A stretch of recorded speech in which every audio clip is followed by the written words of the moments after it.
Hello there, welcome to the Saroy channel and welcome to my Omnibus series. I've got so many of these omnibuses that are going to come out so that you'll be able to listen to an hour's worth of stories, which I know you're going to love. You know, the thing is that telling stories is such a fine art, and it's something that was practiced hundreds of years ago when people didn't have the technology that we have today. And everyone would gather around the fire and listen to a wonderful story. And also, what is so wonderful about a story is that personally, I think it is the best way to go to sleep. Every night when I go to bed, I always listen to stories. And that's something that parents used to do with their children. It's something that they still do with their children. There's nothing better than a good story. And so I hope you're going to enjoy this series. And before we start, I just want to say, do subscribe to my channel because you don't want to miss out on anything. Because I'm in for the long haul and I want to make sure that you get the most stunning stories to go to bed with at night or to listen to when you want to be one of those people sitting beside the fire and listening. Don't forget to subscribe to my channel and let's get started. I hope you're going to enjoy the omnibus. Dear Sarah, and all your lovely listeners, the clouds clustered together in the firmament like colossal-sized grey pieces of fluffy cotton wool. In the distance you could hear the booming, distant drone of thunder threatening to get ever closer. Then quite suddenly there was a deluge of rain that pelted through the sky. I could hear it pitter-patter heavily onto the roof. All the windows in our house were covered with silvery droplets, some running down the window pane in streams. "Well, what have you got to say for yourself, son?" My disenchanted parents sat there on the caramel-coloured suede settee opposite me. My mother's legs were crossed defensively, her expression venomous, glum, indignant. My disgruntled father's long, lanky legs were spread out in front of him like a giraffe. We were seated in our cosy living room. I remember thinking that they looked exactly like two peevish, truculent bull terriers. They were that irked. It looked like in any second they might just pounce on me. The fierceness of these confrontations were always intimidating. My heart was pounding. I could feel its vibration thundering through my chest. My hands were clammy, my throat dry and scratchy. I know it sounds insanely silly to react so adversely to my own parents, for goodness sake, but it's difficult to convey in words how much they intimidated me. I could literally smell their disappointment in me. It hung in the air like a thick, noxious, unscented perfume. It was more cloying and discomposing than the storm outside. Why was it that both my parents possessed this incredulous capacity of reducing my self-esteem to the size of a pea? They did it every single time, so masterfully. I loathed it when they ground their teeth together, laying on their disapproval like the thick cement on a brick. These patronising conversations had been many throughout my childhood. It would seem unless I achieved first-class grades, I was always going to be their biggest encumbrance, impediment, or bone of contention in their lives, so to speak. "Well?" "I told you, it's been a challenging time," I stammered. "I'll do better next semester, I promise." "You'd better," said my captious father fiercely. "If you don't pull your socks up quick, you'll never get accepted into med school. Your grades are atrocious. Very, very disheartening for me and your mother," he said, rubbing his moustache reflectively. "Even if I do write a letter of recommendation on your behalf, with grades like yours, you'll be exceedingly lucky to be accepted. Quite honestly, I'm ashamed that you have such abysmal results. You've embarrassed, humiliated, insulted the both of us. As a university professor, it does not look good if any child of mine performs poorly. It reflects badly on my reputation. People will think that I can't teach my own son. How can I teach them? You would not expect an interior designer to live in a tip, any more than a veterinarian to own sick animals, or a dentist to have a mouthful of rotting teeth, would you? People expect a son of mine to perform well. I anticipated better for you, I rarely did. Do you know, when I was your age, I achieved straight A's in everything I did without exception. No son of mine should be getting a mere pass. That's nonsensical. You shouldn't measure me against your exacting standards, Dad. I'm not as precocious or academic as you are. I never will be. I've never heard such nonsense, son. You're proficient. You know it. I know it. Your mother knows it. And more to the point, your teachers know it. You're trying to find excuses to plead your academic insufficiency. But it won't wash with me. I'm not easily fooled. You're competent, capable, bright, but you've just one impediment setting you back, hampering your potential. You know what it is, son. You're bone-lazy, languorous, slothful like those sloth-like creatures in the Amazon basin that hang upside down all day long. You sleep late in the day, barely rising until lunchtime. You're always listless, torrid, enervated. You're home late most nights, which is the root cause of your declining grades. Last night you must have been back at about 3 a.m. in the morning. Is it any wonder your performance is so poor? That's not true, Dad. Yes, I admit it. I do sleep in at times, but most kids my age do. I work really hard. Sometimes I study late into the night. Your expectations and conjecture in me are way too high.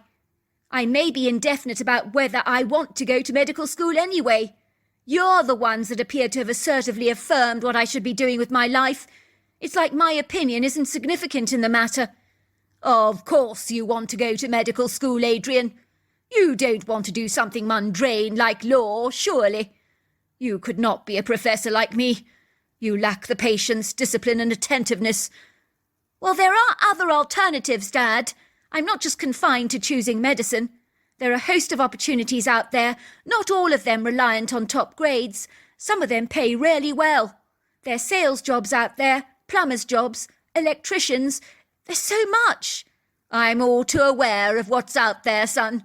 But you need a proficient job that will provide a decent income to support your family one day. You know what it is, Philip dear, said my mother, turning around to address my father. She looked rather owlish behind her rather eclectic round glasses, a rather dramatic fashion statement for one who was always attired in such monotonous, predictable ensemble, most notably a jacket and skirt that made her look like a formidable headmistress.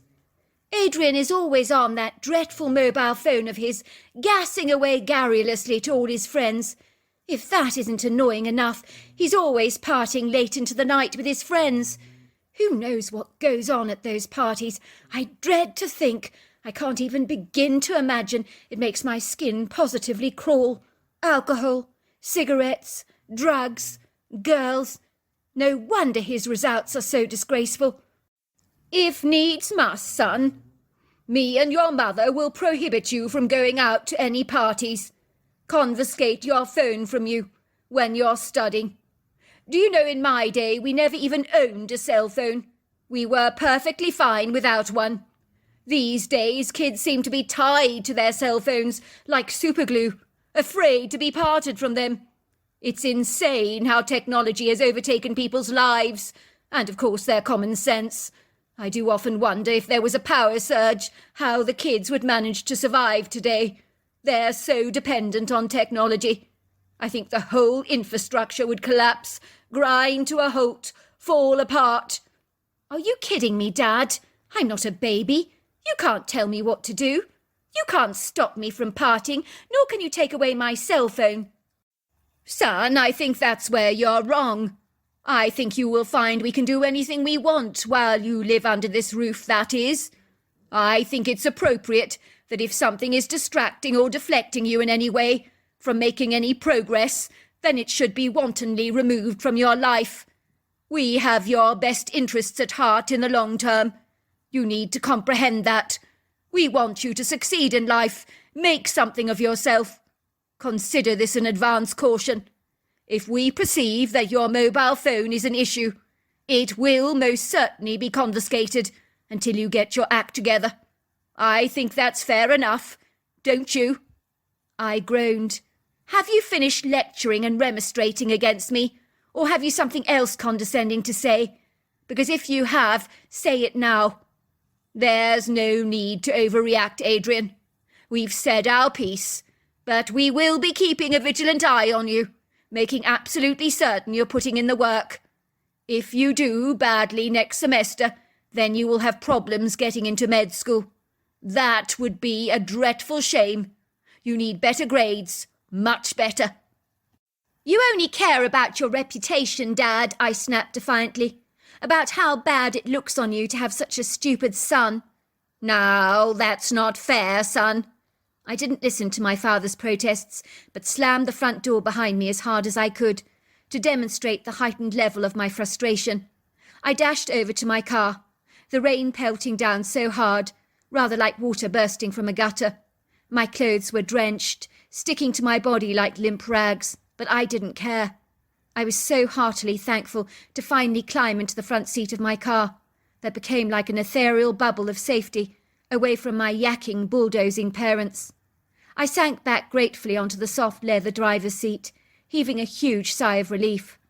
I briefly meditated on what had just transpired indoors. My morose, sober parents had laid into me so hard, like a dog attacking a bone, refusing to let go. In truth, I felt like I'd been pummelled in a boxing ring by a champion within an inch of my life. The verbal altercation was more internal, not physically discernible, but there were emotional bruises. It hadn't been pretty. My lugubrious folk meant well, I knew they did, but they were the kind of people who lacked humour, were usually stony-faced, doleful, petulant. My earnest father was a university professor that had a very grim view of life, taking everything far too seriously, failing to ever see the comical side in anything. They had always been unsmiling like that, from the get-go, as long as I'd known them. My parents were naturally antisocial, contained, their only friends a select group of people as formidable and dull as themselves. They believed that the world was a tough, unkind place. In order to get anywhere in life, you had to literally work like a dog. The idea of having a good time was never part of the equation. It was the intense, stern energy that they exuded that sometimes drove me to the brink of despair. I never regarded them as friends, for they were anything but.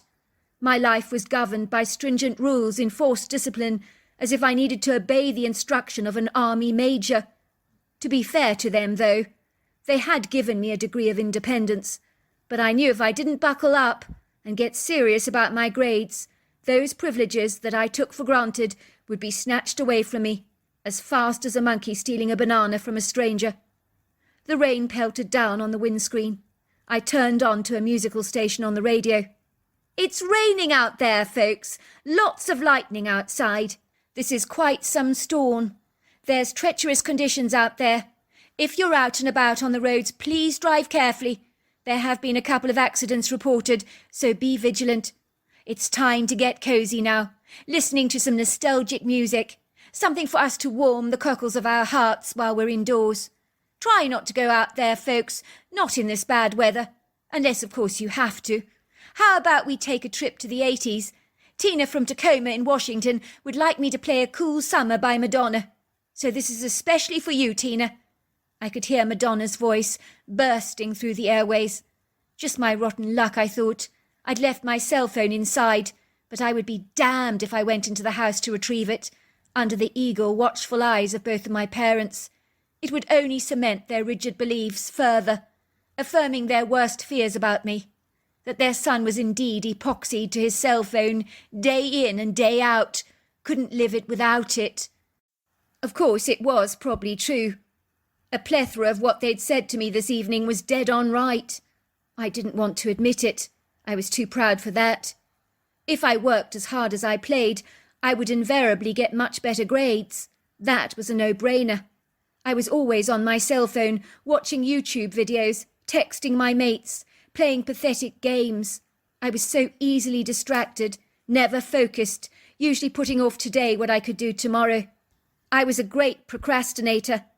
I started the engine up of my car, accelerating determinedly down our red brick drive, towards the long ribbon of asphalt. We lived in a vibrantly green neighbourhood outside Seattle, fringed by tall statuesque oak trees on either side of the street. It was getting dark outside, as the street lights were burning brightly, enveloping everything in a pretty golden glaze. Everywhere you looked you could see the twinkling lights of the neighbouring houses, which were a mix of old Victorian, modern, contemporary, Georgian, craftsman and ranch style. The good news was the rain had ceased, the thunderclouds were dissipating, the booming drumming sounds of the thunder had now faded away. It would not be the first time that the weather forecast was horribly wrong. It could be that the scattered rain clouds were now assaulting a select part of Washington state, bypassing our area. I hoped that this was the case. I decided to drive to my girlfriend's house. She lived in a more rural part of Washington, surrounded by glorious mountains that towered into the sky like celestial giants. Then there was vast wood groves of Douglas fir trees, undulating fields of green turf, pretty meadows, silvery streams. She lived in an enviable, idyllic part of the world, with spectacular panoramic views, close to a town, but far enough to make you feel as if you were living in the depths of the countryside. I loved visiting my girlfriend Pam. Her parents treated me like one of the family. They were the most easygoing, convivial people I'd ever met, who really delighted in living a carefree lifestyle. They never took themselves too seriously. They were everything my parents were not. Before long I was driving down the long, windy gravel driveway, my rubber tyres sloshing through the large puddles of water, until I found myself parking outside the symmetrical wooden farmhouse, painted pale blue with white shutters. I could see the curtain in the upstairs windows twitching, the silhouette of my girlfriend pulling up the window. She leaned out of it, waving at me. "Hi there! I'm coming down now!" I climbed out of the car, crunching pebbles beneath my feet, while I walked over to the front door. I was still a sorry state, in my halfway dry clothes. 2 boisterous Jack Russells greeted me effusively. They were jumping up and down the legs of my soaked Levi jeans, their tails wagging unceasingly. "Hello, Jessie! Hello, Noah!" I piped, giving them both affectionate rubs on their backs. I could see the plump cushioned figure of Pam's mother Elaine bustling towards me eagerly. She looked as glamorous as ever, reminiscent to me of a protective clucking mother hen fussing over all her adoring offspring. She was wearing a flowery red and white dress that softened the contours of her voluptuous shape. Her neck was adorned with hundreds of red beads that jingled as she walked. Her cheery, rounded face was framed by a sea of black, buoyant curls. Her face was wrinkle-free, her skin fresh, youthful, unlined. Her flushed cheeks were naturally pink, without the application of any rouge. As usual, she looked thrilled to see me, embracing me generously with a warm, welcoming hug. "Oh, Adrian, this is such a surprise! Oh, do come in! It's so good to see you!" She studied me closely through her twinkling brown eyes. "My word! You do look a sorry sight. You're damp all over. You've got totally soaked. Your hair is standing on edge like a mad professor. Why, I do believe your face is as dark as a thundercloud. Are you sure you're all right, love? Has someone upset you? It's not like you to look so dishevelled." "I've been better," I admitted. "Tough evening, I'm afraid. I've just had a bit of a tempestuous time with my parents tonight. They're not best pleased with me at the moment." "Who's not pleased with you?" said my girlfriend, bursting through the doorway, rushing past her mother towards me to give me a huge, boisterous hug, as gregarious as one of the family's exuberant Jack Russells. "My parents. They've been giving me an earful about my bad results.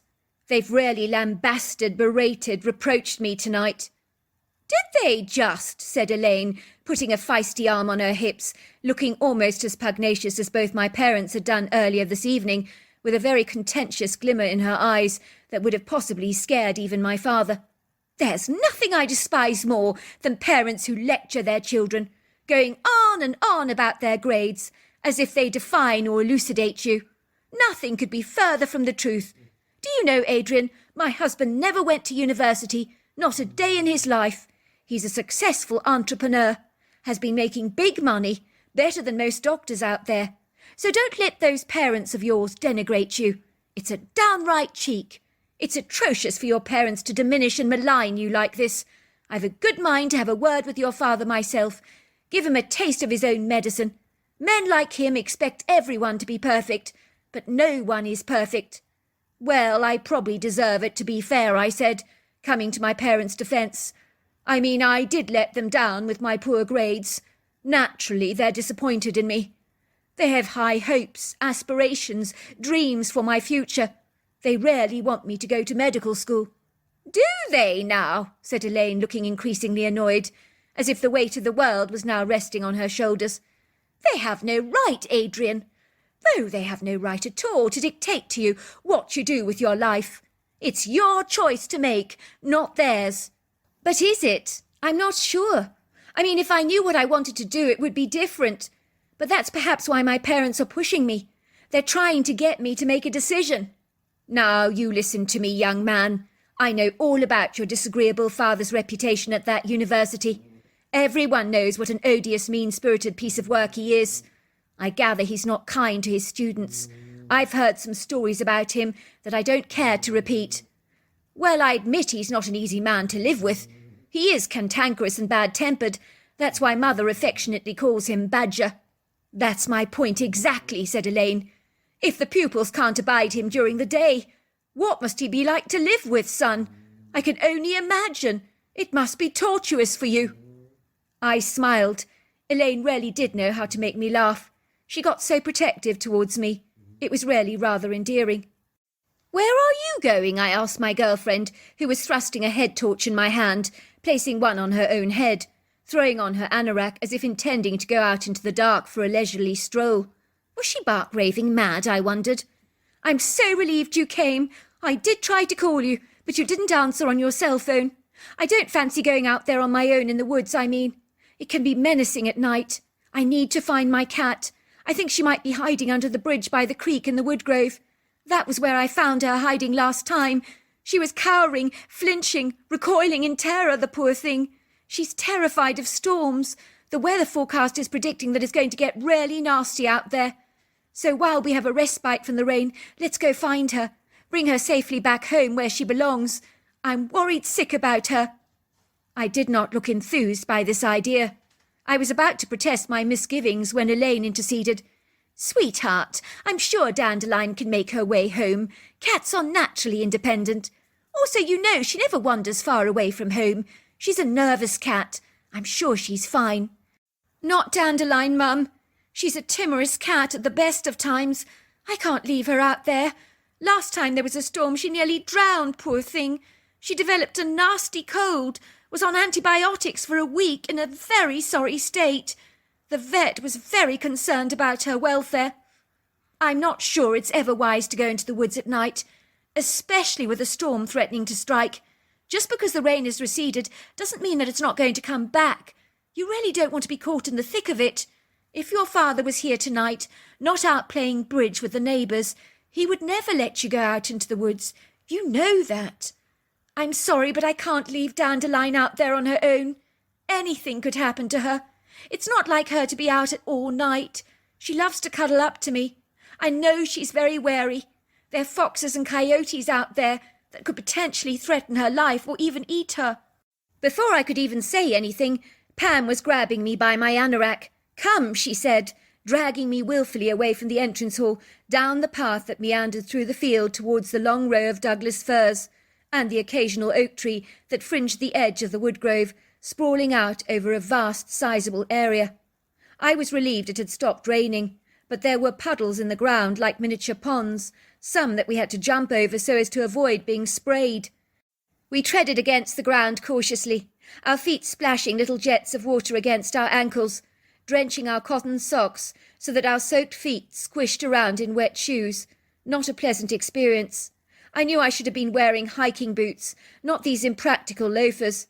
The luminescent white light of the moon seemed inconspicuous, the silvery stars subdued, faint, obscure, while the whooshing wind was very frisky, banging some of the branches precariously. Occasionally we heard the snap of a loose branch breaking off a bough, falling to the ground with a mighty crash, under the assault of a vigorous wind. The blustering conditions were blowing up our hair above our heads, punnelling our jackets, lowering our body temperatures. I was beginning to shiver from the cold because my clothes were already damp. The towering, robust Douglas fir trees stood up proudly against the gloomy horizon, like tall, graceful giants. Their dark, sultry shadows seemed portentous, baleful, menacing. The refreshing scent of pine was even more pronounced after the rain showers, It gave me a small measure of reassurance, but I was feeling distinctly on edge. I didn't want Pam to know I was feeling uncomfortable, but for some reason I couldn't fathom the chills that were trickling down my spine like little warning jabs. The sounds of croaking frogs and chirping crickets was extinguished like the light from a candle. All we could hear was the crashing roar of the water cascading over the rocks at the creek, accompanied by the wailing sound of the wind. All my senses were alerted as we approached the bridge that was raised high above the ground. I began to get the very distinct impression that we were being watched, but not by Dandelion, by something infinitely bigger, more sizable, potentially threatening. "Something's not right, Pam," I said. "I think we should go back to the house. Something's watching us." "Of course something's watching us," laughed Pamela. "It's Dandelion, waiting desperately for us to come and rescue her. I'm certain she's under the bridge. I can feel her eyes on us." We climbed down the high embankment, where a large white arch lattice bridge framed the creek. It was a fair height above the ground, the lower perimeter fringed by some concrete slabs. It was a place where you could remain dry if it started to rain. It made perfect sense that a cat might seek out shelter there, or anything else for that matter. I breathed a sigh of relief as we ambled under the bridge. We were about to call for Dandelion when something moved in my peripheral vision. What I saw represented the most diabolical, unearthly, phantasmal creature that I've ever seen. In fact, initially I really thought I was physically seeing a demon directly from hell, that it entered our reality through some kind of open portal. In truth, he looked incongruous, out of place under the bridge. He was probably seeking shelter there from the rain, but the rain had now stopped. It was initially squatting, but it rose up slowly on two enormous tree-trunk-sized legs, rather like the Incredible Hulk. Its bright red, malevolent eyes pinned directly on us. Its burly, thick upper torso sprawled across a vast area of about 4 feet across in the shoulder area. It towered at about 10 feet tall, with arms that dangled well beyond the knees. The upper biceps bubbled with powerful muscle definition. I even saw the muscles of the chest twinge. The creature's head was cone-shaped. It was like a tiny curve above the shoulders. That's how low slung it was. It was covered in long greyish-white hair all over its body that was tangled, matty, and really nasty. There was also a stench to him. I couldn't quite place it, rather like wet dog. There was barely not an area on his face that was not covered in hair, with of course the exception of the flat nose. It had a human shape to its body, but it was anything but human. It was like a demon covered in hair, the most terrifying, grotesque thing that I have ever witnessed in my life. If I ever saw it again, it truly would be too soon. There are no words to describe the level of fear that coursed through my veins, like electricity spiking my senses into overdrive.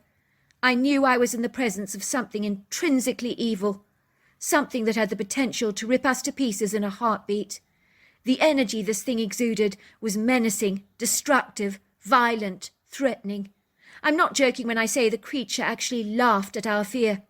I sense he took great pleasure, delight in our trepidation, like you would expect a demon to behave in hell, pleased that we had been surreptitiously lured into this place of eternal doom.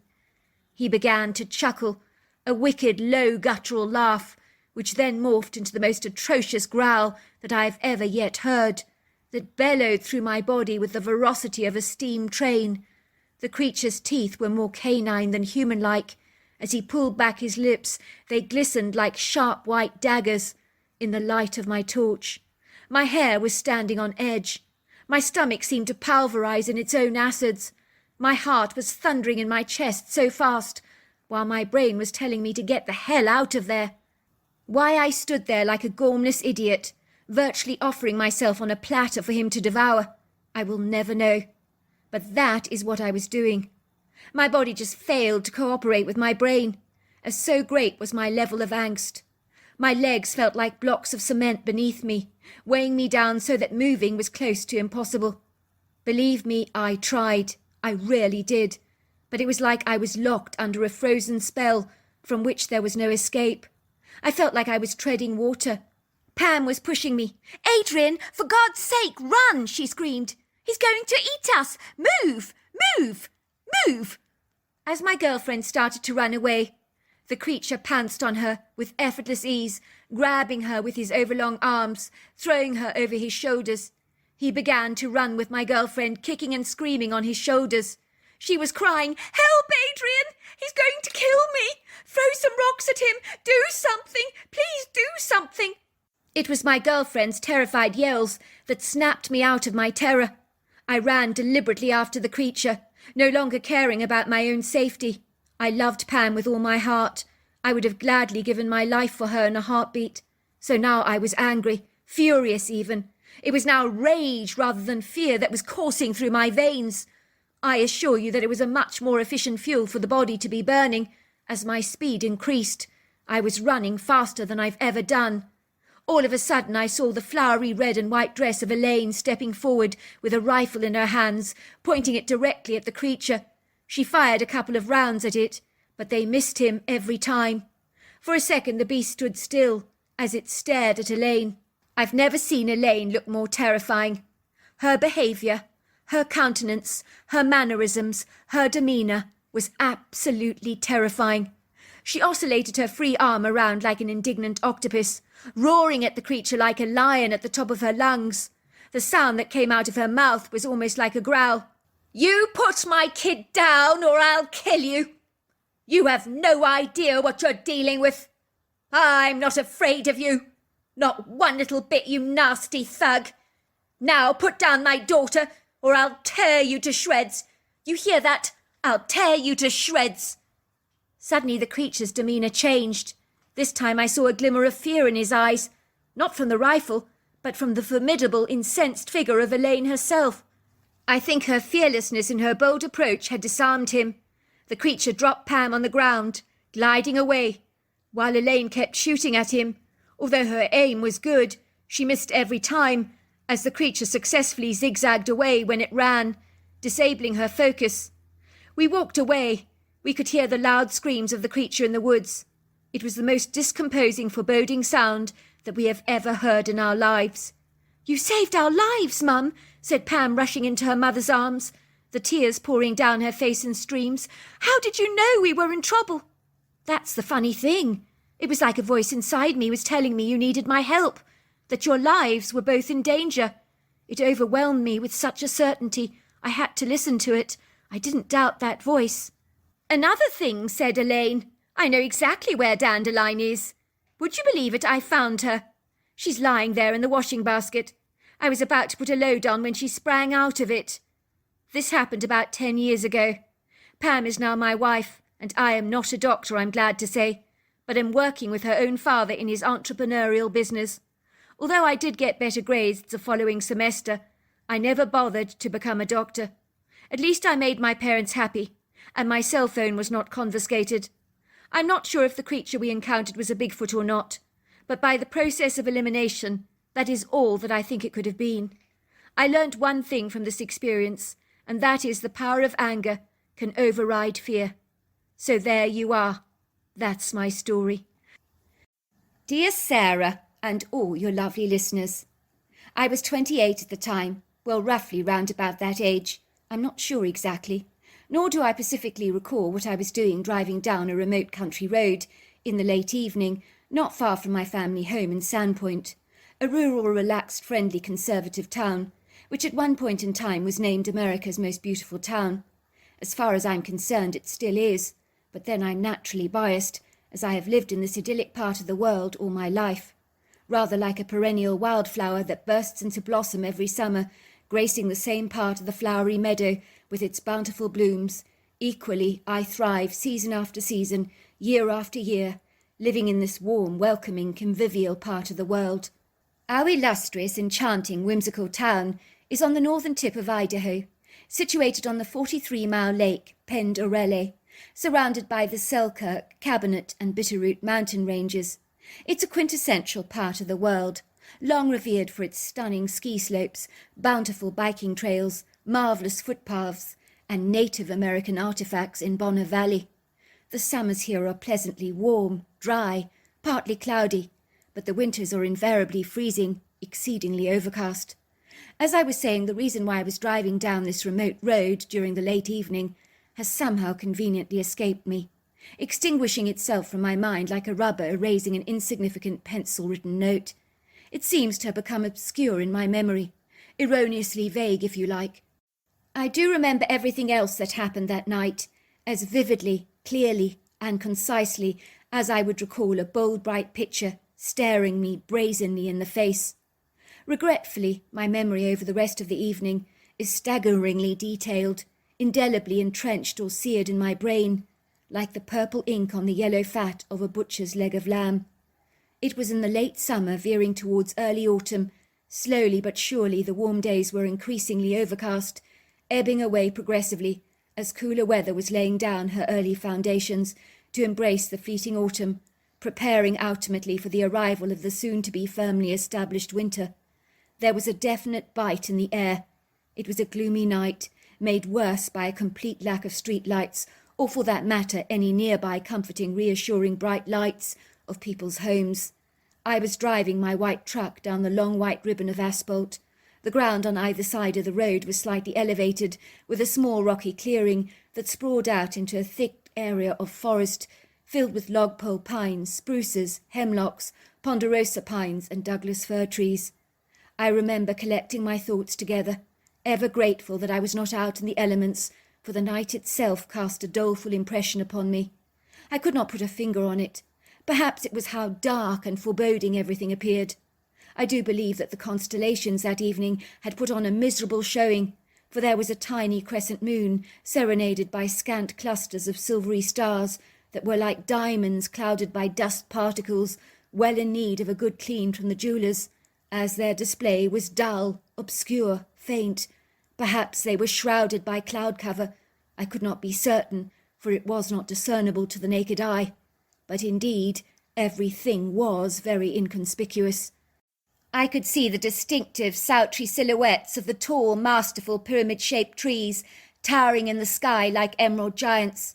But they didn't look green on this night, for the darkness had stolen their colourful vibrancy, saturating the trees in a murky, formidable, pretentious darkness, more solid and dense than the sky itself.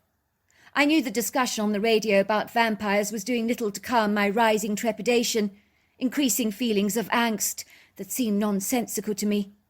Perhaps in the deep recesses of my soul, I knew on a gut level that this unpleasantly hostile night was a prelude to something quite dreadful that would ultimately leave a lasting impression on my life, like a noxious, nasty smell on a garment that you could never wash away. But do you, Lisa, really think that Count Dracula was real? I heard the radio host saying. Oh, yes, he was definitely real, came a woman's authoritative voice. I've done a lot of research in the matter myself, after becoming completely hooked on Buffy the Vampire Slayer. Do you know that Prince Charles came from the Dracula bloodline? The host sounded sceptical. Really? I haven't heard that before. As for Buffy the Vampire Slayer, I positively detested that programme on television. Come on, it was only a bit of fun. So you slay the vampire with a big stake through the heart, is that right? Is that the only way that you can kill them? That's right, it's the only way. It's a stake through the heart every time. Well, thank you, Lisa, for your very valuable, interesting input. If you have anything to say on the matter, folks, give us a call on 553961. I shuddered as I listened to the conversation that finally morphed into drinking human blood. Could the conversation get more depraved than this, I wondered. I trembled in disgust momentarily, taking one of my hands off the wheel to adjust the station to something more light-hearted. That was better, I thought. I could hear the voice of Sheena Easton breaking through the radio waves. What a relief! A stark contrast to the grotesque descriptions of blood-sucking vampires. In that poignant moment, it was almost as if time stood alarmingly still, as if someone held it back in the palm of their hand, suspending it for a moment. I saw a figure running across the road, inches away from my truck. Bloody hell, I thought, trying desperately to brake as I slammed my foot on the pedal as hard as I could. It was too late. I heard the ominous thud, the boom. I felt my car's slight resistance as my rubber tyres bumped, veering over something quite substantial, sizable. I could hear the squashing, crunching, pulverizing sounds of flesh and bones. I knew beyond a shadow of a doubt that I'd killed someone. No one could survive such a hit. It wasn't even possible. My car ground to a halt, stopping in the middle of the road. I cupped my hands over my mouth, trying to process what had just transpired in those dramatic seconds. I stared into space vacantly as waves of dread descended down my spine, while a nauseating bitter taste engulfed the back of my throat. It was with great reluctance and trepidation I opened my car door, getting out into the road to inspect the dreadful carnage. I peered beneath the undercarriage of my car, and there, lying in the road, was a dead body. I got back into my car, manoeuvring it slightly out of the way, so I could see this grisly sight ever more clearly. It was a man in his 40s or 50s, wearing an anorak hoodie and casual jeans. My tyre had run through the middle of his torso, obliterating the flesh separating the shoulders, head and upper breast from the lower waist, pelvis and legs. My car had glided over his body relatively smoothly, without much of a backlash, other than a few desperate stalls as I tried my damnedest to slam down the brakes. I had squashed him under the heavy weight of my rubber tyre, like a fly under a squatter. I stared in horror, leaning over the man, trying to shake his arm as though to wake him up, but of course he didn't respond. How could he? His eyes were glazed over like a dead fish, staring blankly out into the night. What the hell had I done, I wondered. I was completely mortified. For a long while I was staring in the middle of the road, as though hypnotized by the macabre sight staring back at me. I had killed this man.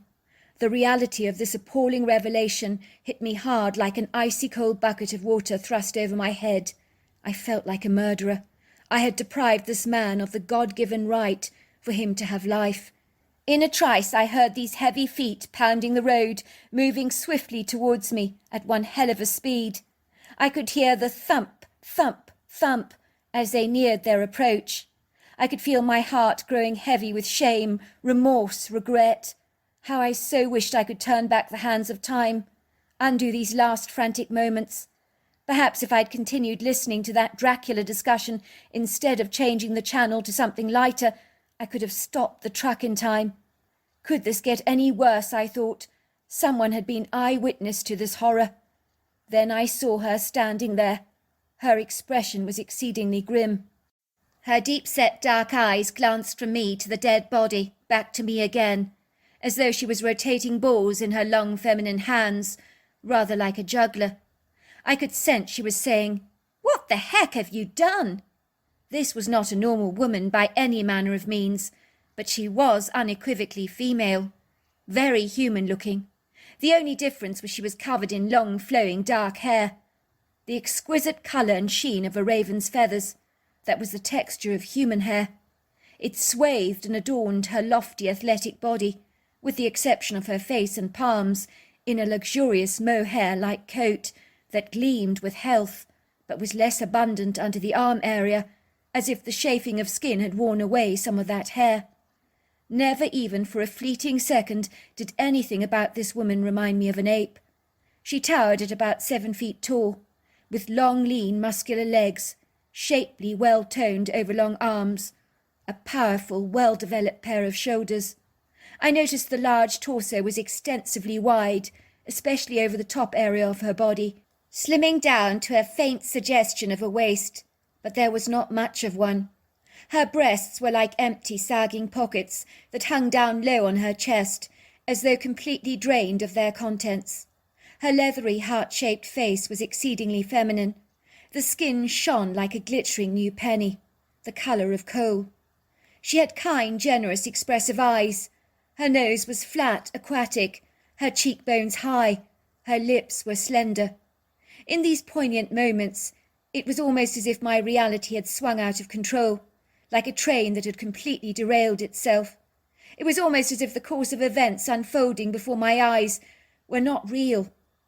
They were like a movie or a dream, something that didn't align with what I perceived as normal. The deceased body of the man, sliced in half, was a victim of my truck, along with the strange anomalies of the hairy woman staring at me. Her indignant, peeved expression did very little to quash the dreadful guilt galloping through my body, like a thunderous herd of bison across the American plains. Even though she reminded me of a cave woman who did not speak a word of English, I felt I owed her dutifully an explanation for what I'd done. She looked offended, like a mother waiting to hear her son's excuses for his absurd, atrocious behaviour that warranted some form of justification or appeasement. Her look was identical to my mother's when I was a kid and had stolen something from the larder. Disagreeable, disappointed, beleaguered.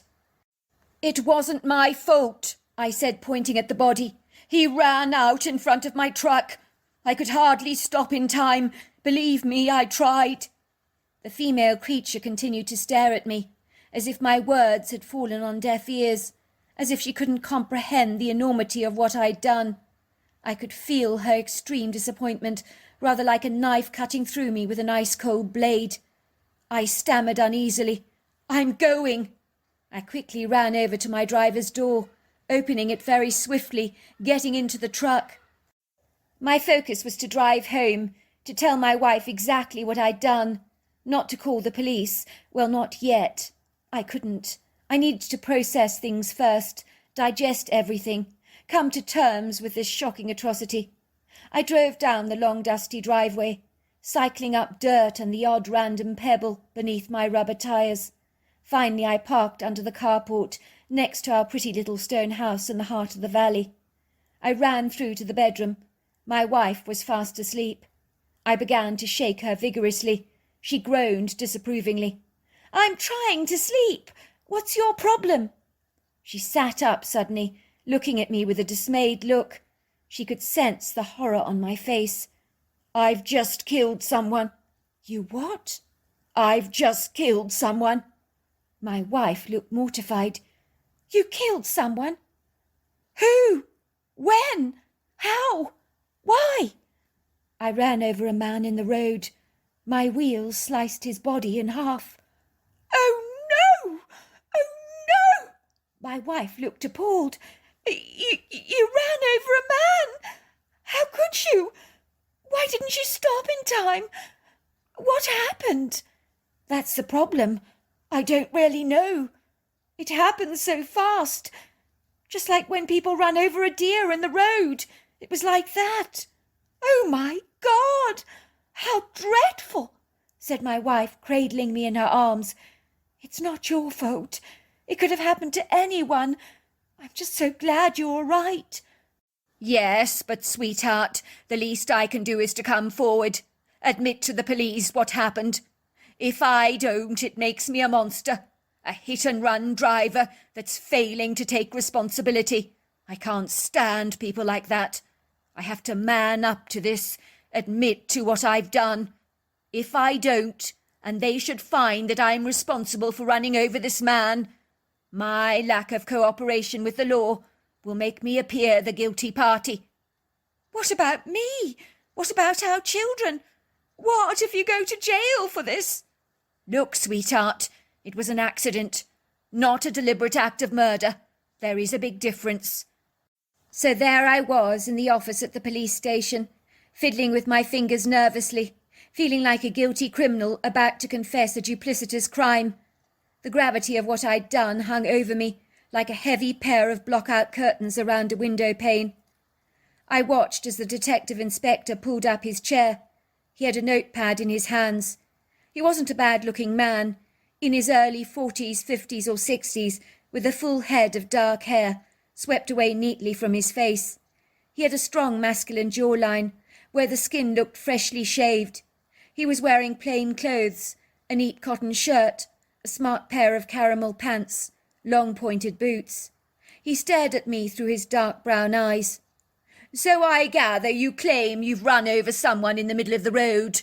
Am I right?" "That's right," I said. I gave the other detective the exact coordinates of where it occurred. "Can you tell me what happened?" "Sure. I was driving down the road in my truck. Then I saw the shadowy figure of a man running out into the road, yards away from my truck like a deer. Sometimes they do that in this part of the world. I couldn't stop in time, detective. I really tried, but it was too late. The damage was already done." "Did you see the dead body?" Of course I saw it, Detective. Can you describe it to me? What did it look like? What do you want me to say, Detective? It was gruesome. It was a mess. I ran through his middle. You really don't want to know those graphic details. Oh, but I do. Can you describe what the man looked like on his face? I imagine you did look at his face, am I right? Well, I think he was in his 40s, but I'm never very good with age, Detective. He had dark brown, thick hair. No sign of a receding hairline. But there was a maturity to him, so he could have been older. Creases around his hazel eyes. A few crinkle lines on the forehead. I think he was slim-built. Not athletic, though. His skin was exceedingly pale. I watched as the officer wrote down the details, his wrist obscuring the writing. I had visions going through my mind of his writing, "Guilty, guilty, guilty as charged." Did the front of your car sustain any damage? Well, there is some blood and guts on the crowbar, if that's what you're talking about. It's a bit bent, buckled in, but not very bad. The problem with your claim, mister? The name is Paul McIntyre, sir. As I was saying, Mr. McIntyre, I've just had a call at the station. The police have searched the coordinates you gave them. There is no sign of a dead corpse on the road, as you so claim, nor has there been any recent reports of a missing man fitting your description. It would seem there is a brown patch in the road that has tested positive for blood, but the body is missing, nowhere to be seen, completely vanished. But I don't understand. I promise you, Detective, I ran over that man. He was lying dead in the road. I saw him myself. I even grabbed his arm, hoping to wake him up, but of course he was a goner. Supposing I believe that what you are saying is true, that you're not confessing to an erroneous hit and run, it would seem that someone has unwittingly removed the body from the road. So if it wasn't you cleaning up after yourself to hide the evidence, then I ask you, who was it? And why would they remove the body? He asked that, looking at me for any signs of deception on my face. Of course I wouldn't do that, Detective. I promise you I never removed that body. What kind of trouble am I in, Detective, for running over a man like this? Well, under the circumstances, you can hardly be charged without a body, can you? Said the detective. But there are all kinds of ramifications. The least would be paying a fine of about $10,000, losing your license, or being charged with criminal negligence, unintentional vehicle manslaughter, or involuntary manslaughter, the latter meaning a prison sentence of about 4 years, depending, of course, on the case, the judge's conclusions, stuff like that. There are lots of variables in every Pacific case. So what must I do, Detective? Go home. That's the best advice I can give you. We'll be in touch with you shortly. Naturally, we need to impound your truck, see if we can find any DNA on it. But without a body at this stage, there's not much we can do. The case is in limbo. We have had no reports of a missing man either. I walked away from the police station, feeling worse than ever. I had felt that confessing to the accident would make me feel significantly better, but it made me feel 1,000 times worse. How could the body have vanished like that, disappeared into thin air? Then I remembered the hair-covered wild woman. Could she have taken it, I wondered? It was a distinct possibility. I didn't think she would have taken it to eat, but possibly to bury. She had seemed rather distressed by what I had done to the strange man. It was the only thing that would make sense to me. Of course, I couldn't mention her to the detective, as I would sound as if I was off my trolley. My wife had persuaded me not to mention the wild woman, who she was certain was a creature known as a Sasquatch or a Bigfoot. Don't go telling the detective about her, she warned. They'll think you've lost your marbles. The detective had given me a car to use, while they impounded mine to take some DNA samples, so I decided to return to the accident scene. And sure enough, there was no sign of the body there in the road, only a brown patch. It was almost as if nothing had transpired. It was so bizarre. I decided to search the woods to see if I could see any sign of the body in there. The cell phone in my pocket began to ring, so I pulled it out. "Hello, is that Paul McIntyre?" Speaking, I said. It's Detective Conway Richards speaking. We met earlier. That's right, I said. Any news, Detective? Well, there is a boarding house that has reported a German backpacker vanishing. Never returned last night, I gather.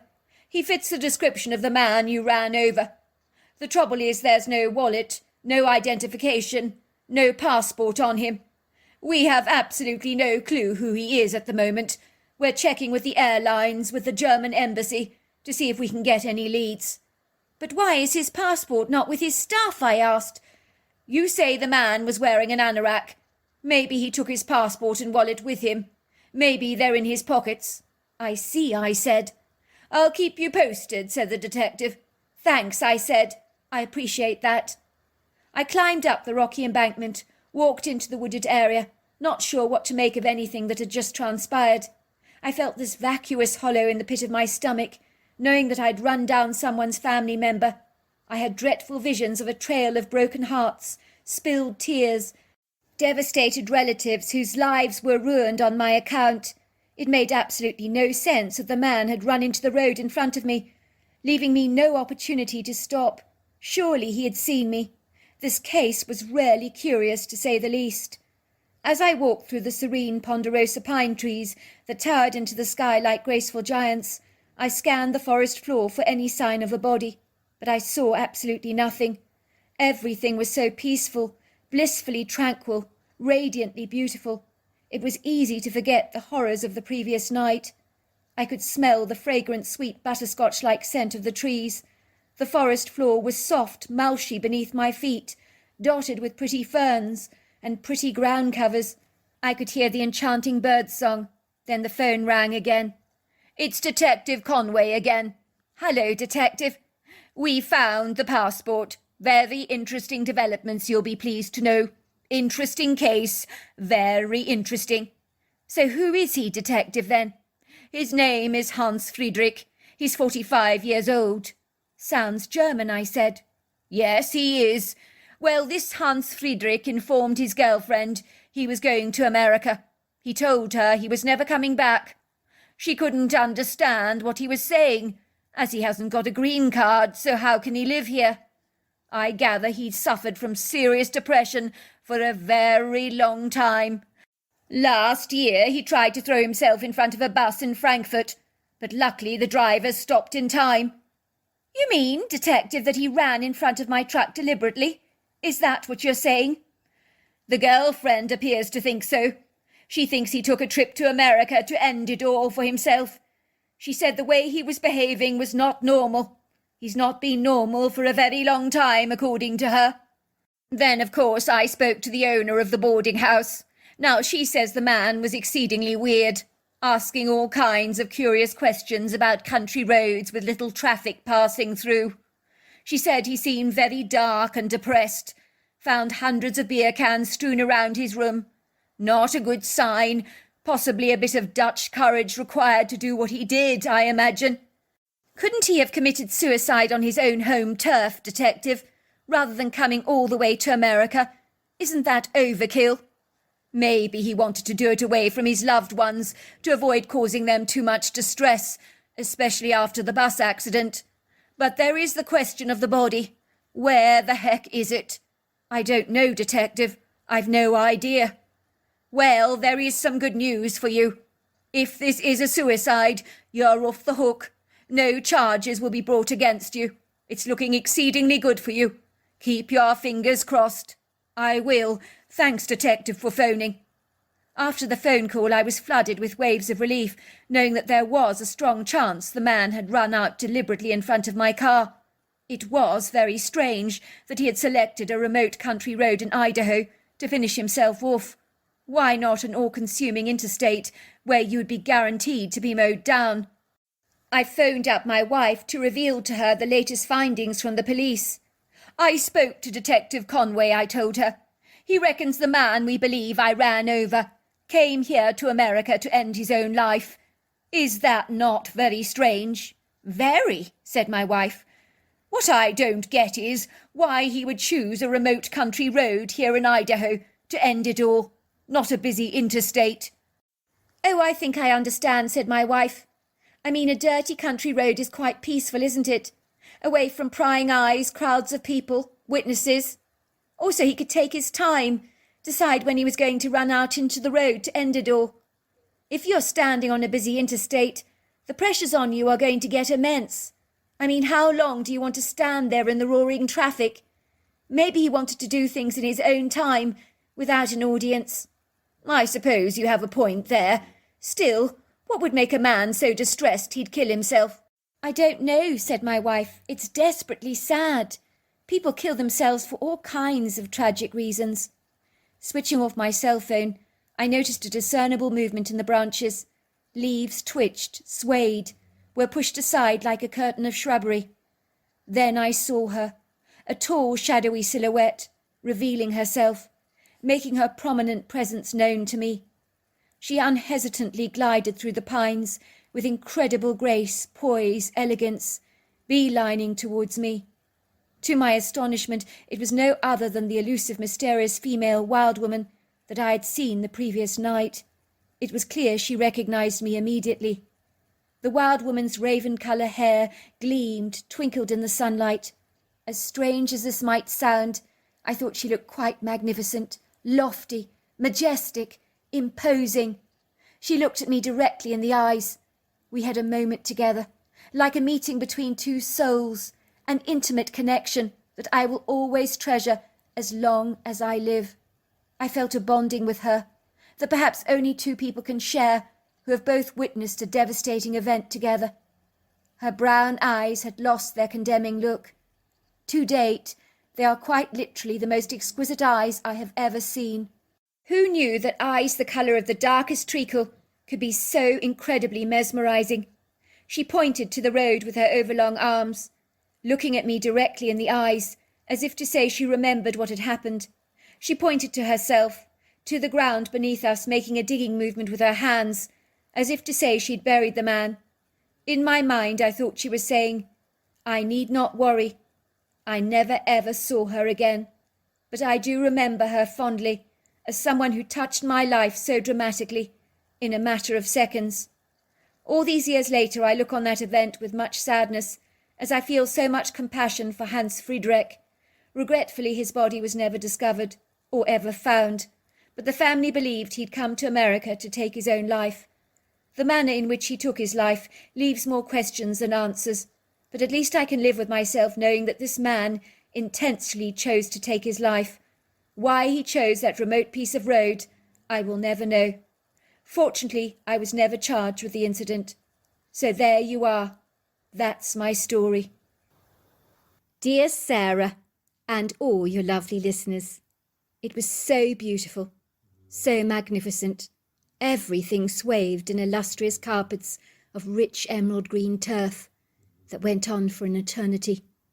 In the distance you could see the undulating curvaceous contours of the mountains sweeping up into the sky like gigantic pyramid-shaped mounds of earth that looked ethereal, faint, obscure, their silvery definitions dappling the horizon with a mere impression of their majestic presence.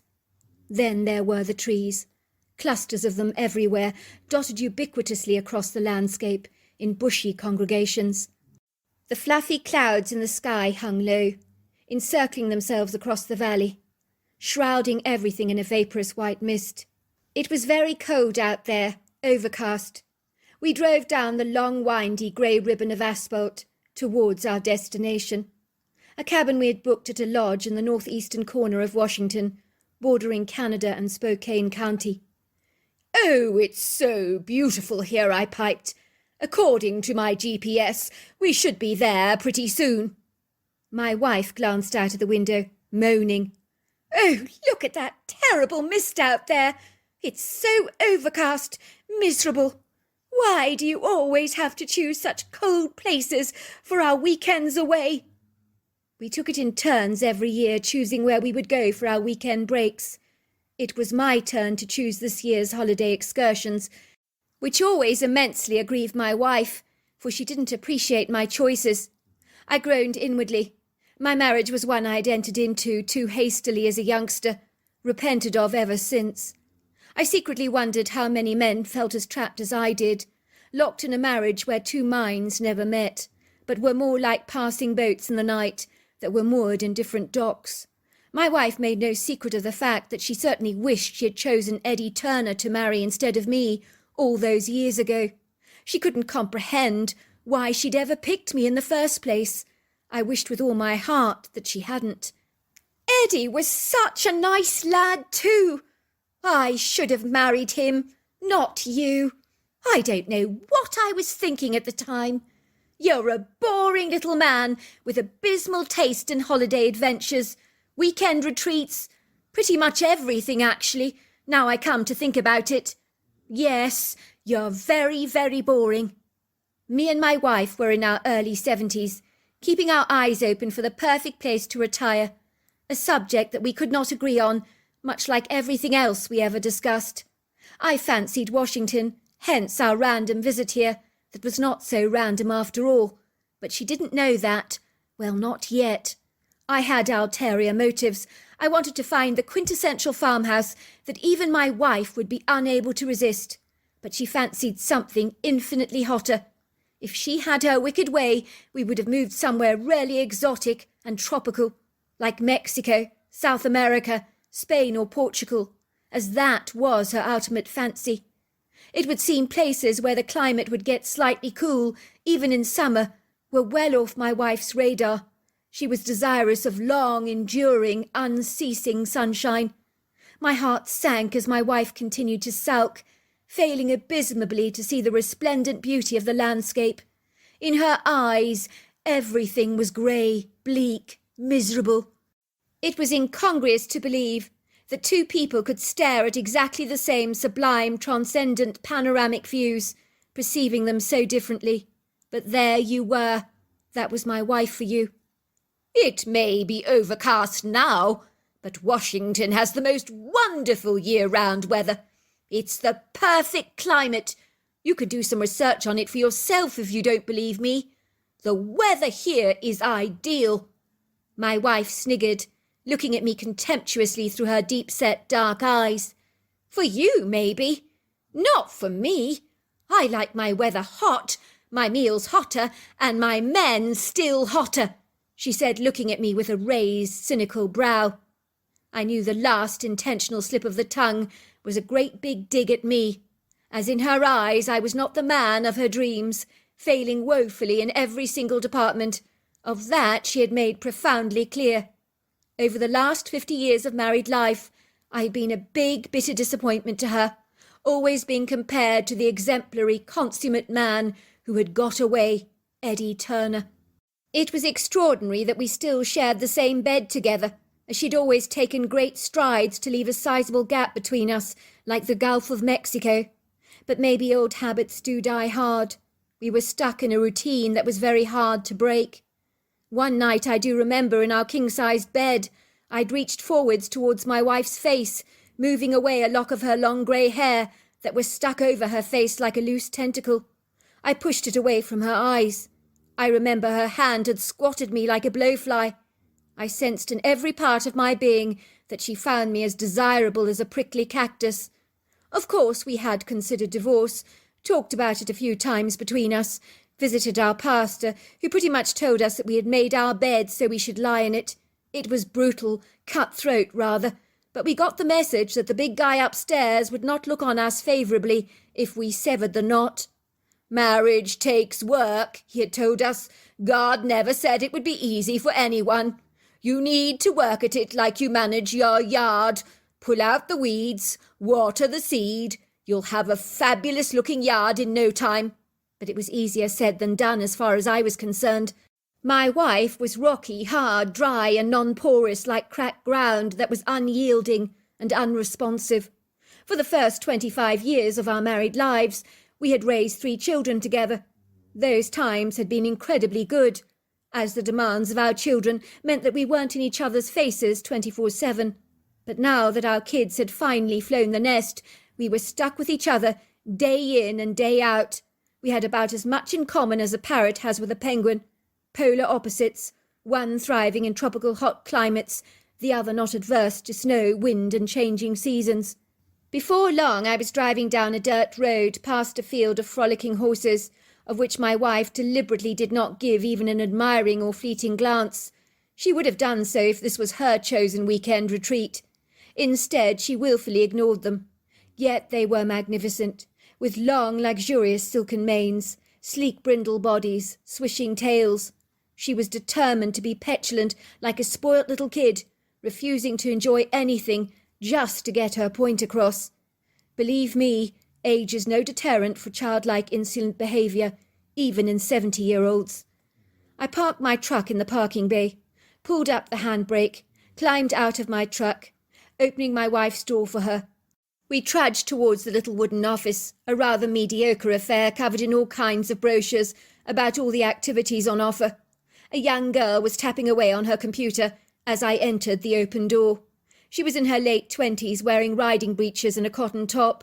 She greeted us warmly with a bright smile. "Hello," she said, shaking our hands with a firm grip. "You must be Cyril Pensley. Is that right?" "That's right. This is my wife, Charmaine," I said. "Welcome to Willowing Heights. Now let me see. Your cabin is number 5. Follow the road. You can't miss it. Now breakfast, lunch and dinner are served in the main lodge every day. If you want to enjoy any other activities, like horse riding, fishing, hiking, or even turkey hunting, stuff like that, please don't worry about anything. Just contact me and I'll sort you out. My name is Annalise. I'm the owner's daughter," she said. She handed me a key attached to a wooden circular keyring marked number 5. "Thank you very much for your help," I said. "Well, enjoy your stay with us," she said. We found cabin number 5. It was basic, rudimentary really, homespun if you like, but it served our immediate needs. My wife was as usual in a miserable, cantankerous mood, tirelessly complaining about how cold it was. The irony is that I didn't find it cold at all. It was a very pleasant autumn day, with a slight bracing chill in the air that was much more invigorating than cold, but I thought better about arguing the odds about the fate of the weather with my begrudging wife, who currently looked like a bad-tempered badger. I promptly suggested we went for a hike, as it was about 3 o'clock in the afternoon. A very good time, I thought, to take a leisurely stroll. "Go on, dear. You'll really enjoy a touch of fresh air. It'll do you the world of good." "But it's so cold," my wife repeated. "That's the whole point, sweetheart," I exclaimed. "If we start moving our bodies, we'll get substantially warmer. Exercise is very important at our age. It keeps the old joints supple and oiled. You'll work up an appetite for this evening's meal. Go on, it makes sense. Besides, the scenery out there is absolutely superb. We need to enjoy the environment. Have some fun, don't you think?" "Very well, I'll come. Only because I want to get warmer. That's the only reason." "Come on, sweetheart. It's not really that cold. You know it. Unless you're not lying out in the sun like a lizard on a rock. Everything is cold to you. You've always been like that." "That's why I keep telling you we should move somewhere hot. Really hot. But do you ever listen? Not a chance. Now, if I was married to Eddie, he'd listen. That man always listened. He was such a nice man. You always choose these god-awful places for weekend escapes. Eddie would have let me choose where I wanted to go. He always wanted to make me happy. He would let me choose every single time. Such a gentleman." It was certainly true. My wife was a devout sun worshipper, who had spent most of her life wallowing in the sun like a salamander. But it had come at a big price, a price that some would not be willing to pay. She had boasted 6 malignant melanomas that were removed from her body. Her face had been treated twice for skin cancer. Her dermatologist had told her in no uncertain terms that her skin was badly sun-damaged, one of the worst cases he'd ever seen. In truth, she looked older than her 70 years, but of course I never told her that, as there are some things a gentleman just doesn't say.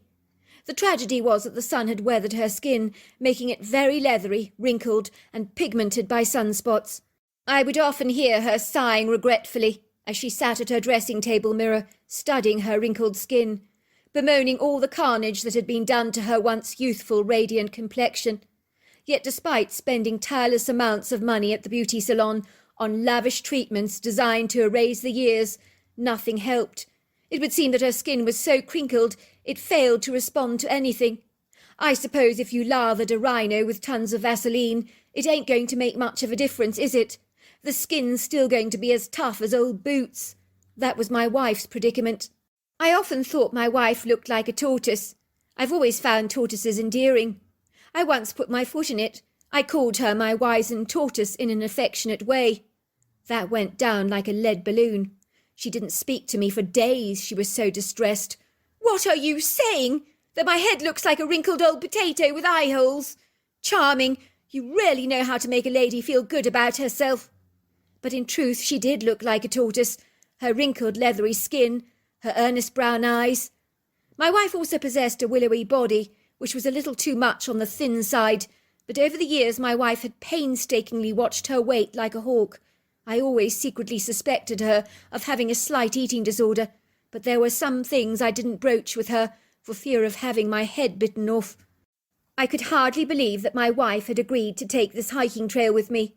It seemed too good to be true. At this stage of the game she wasn't even making a huge commotion about it. I had with me some drinks in a rucksack, along with a few snacks, a torch, bear spray, bug repellent. In truth, I wasn't actually certain where we were going. It was only going to be a quick hike, so I thought, up and down a mountainous elevation, which was pretty straightforward. I glanced at my bearings, making a brief mental note of everything in my head, feeling certain it was close to impossible to lose my way. What I failed to grasp is that one landmark here can look almost identical to another further along the way. We began to climb the mountainous ascent. Both being reasonably fit, it wasn't too much of a challenge for us, although to be fair, we were puffing and panting like thirsty dogs. Soon we reached the top, and were able to look down at the view below, stopping to take some refreshments to moisten our dry throats. My aloof wife was glancing down at the V-shaped valley with dispassion, clearly unstirred and impervious by its beguiling magnificence. Once again she moaned. "If we were only on holiday in Spain! Just imagine! We could be lying by the blue swimming pool, sunning ourselves under open umbrellas, drinking sangrias to our heart's content, instead of standing up here on this boring old mountain." In that second, I almost wanted to push my wife over the rock face, so that she went crashing down to the valley below. I had transient visions of her dead body lying limp there on the ground. The mountain rescue team coming to tell me that my wife was unfortunately deceased. I could almost feel the relief flooding through my body, knowing that I didn't have to listen to her innovating, nagging whines over and over again. I pushed away those vengeful, vindictive thoughts like a heavy curtain on a window, feeling somewhat bashful, ashamed that I should feel such indifference towards her, but she was annoying me greatly with her constant deriding of the landscape. "Well, I'm glad we came here. I think Washington would be a great place for us to both retire.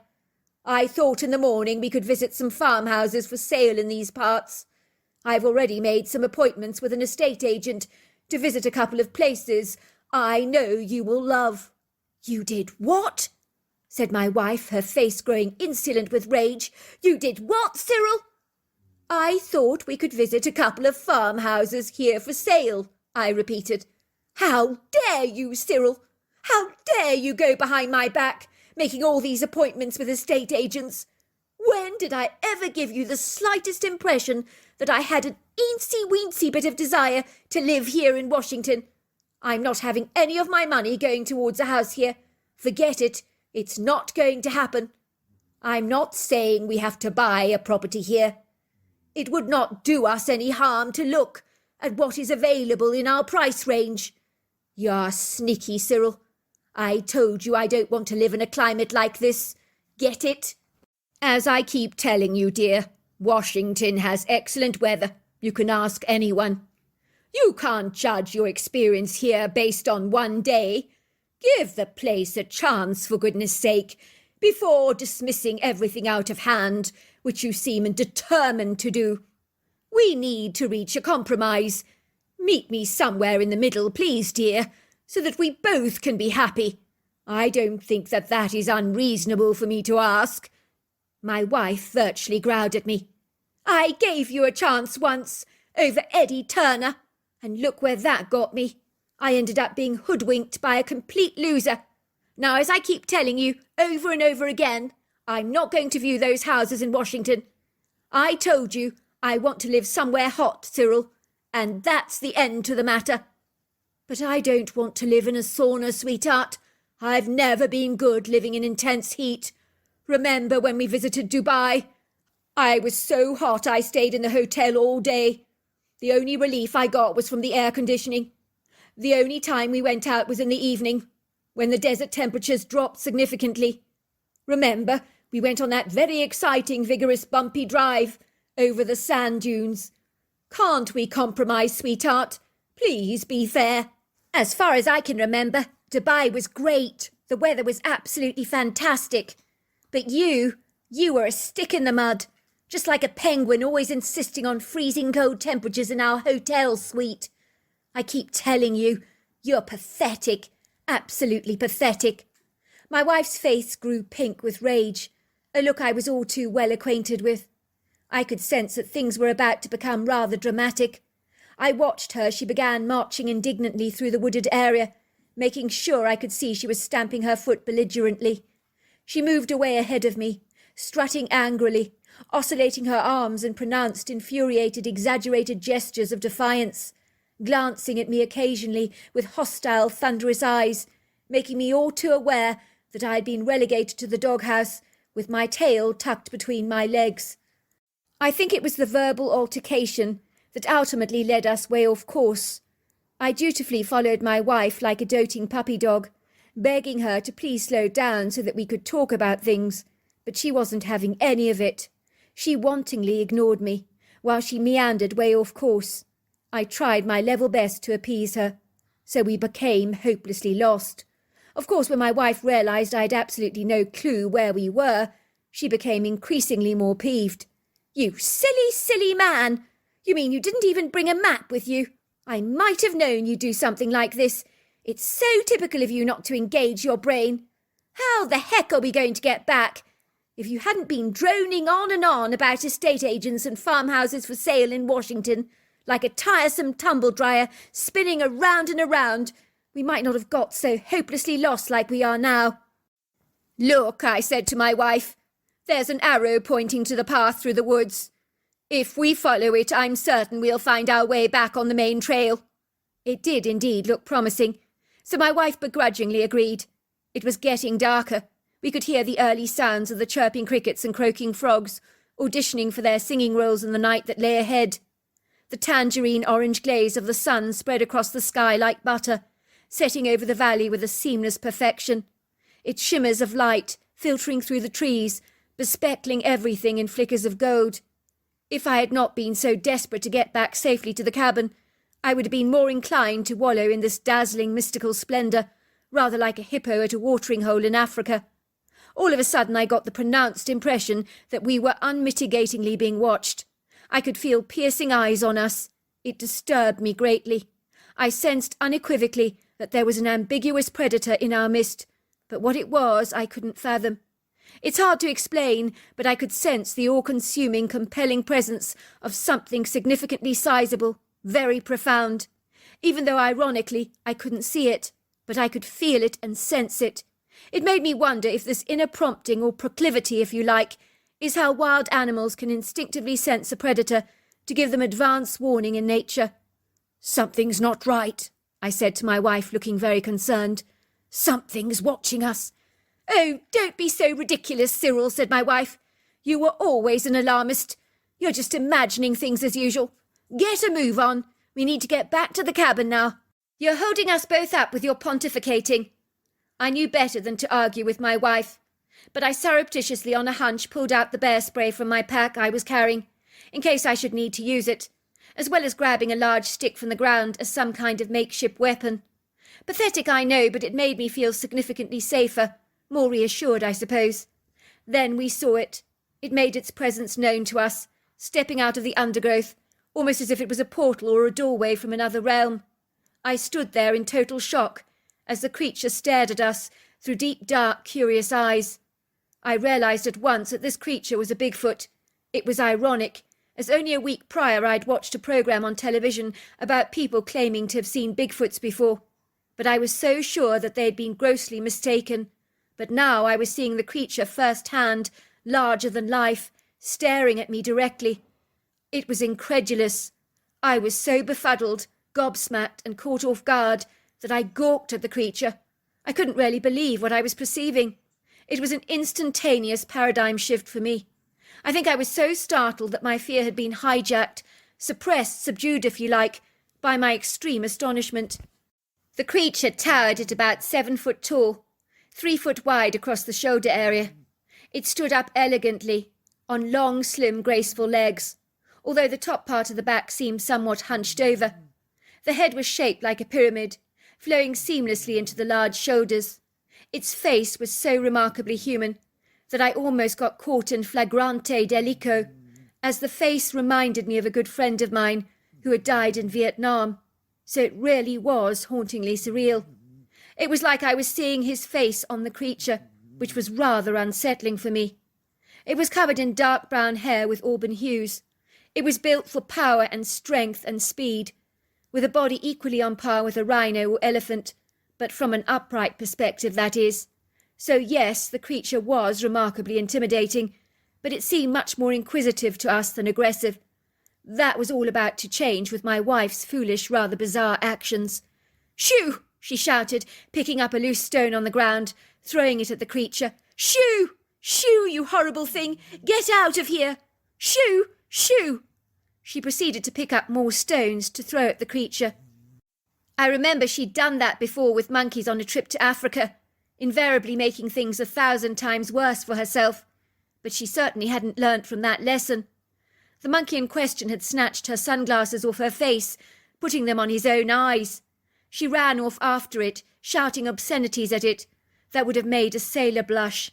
"Give me my glasses back, you horrible, horrible thing," she yelled, while the foreign bystanders were laughing, snapping pictures of my wife, clearly finding her reactions more entertaining than the monkeys themselves. A Chinese man taking photographs of my wife's truculence had laughed, saying to me, "Your wife is funny, very funny." Then there were seagulls on the beach trying to pinch her sandwich once.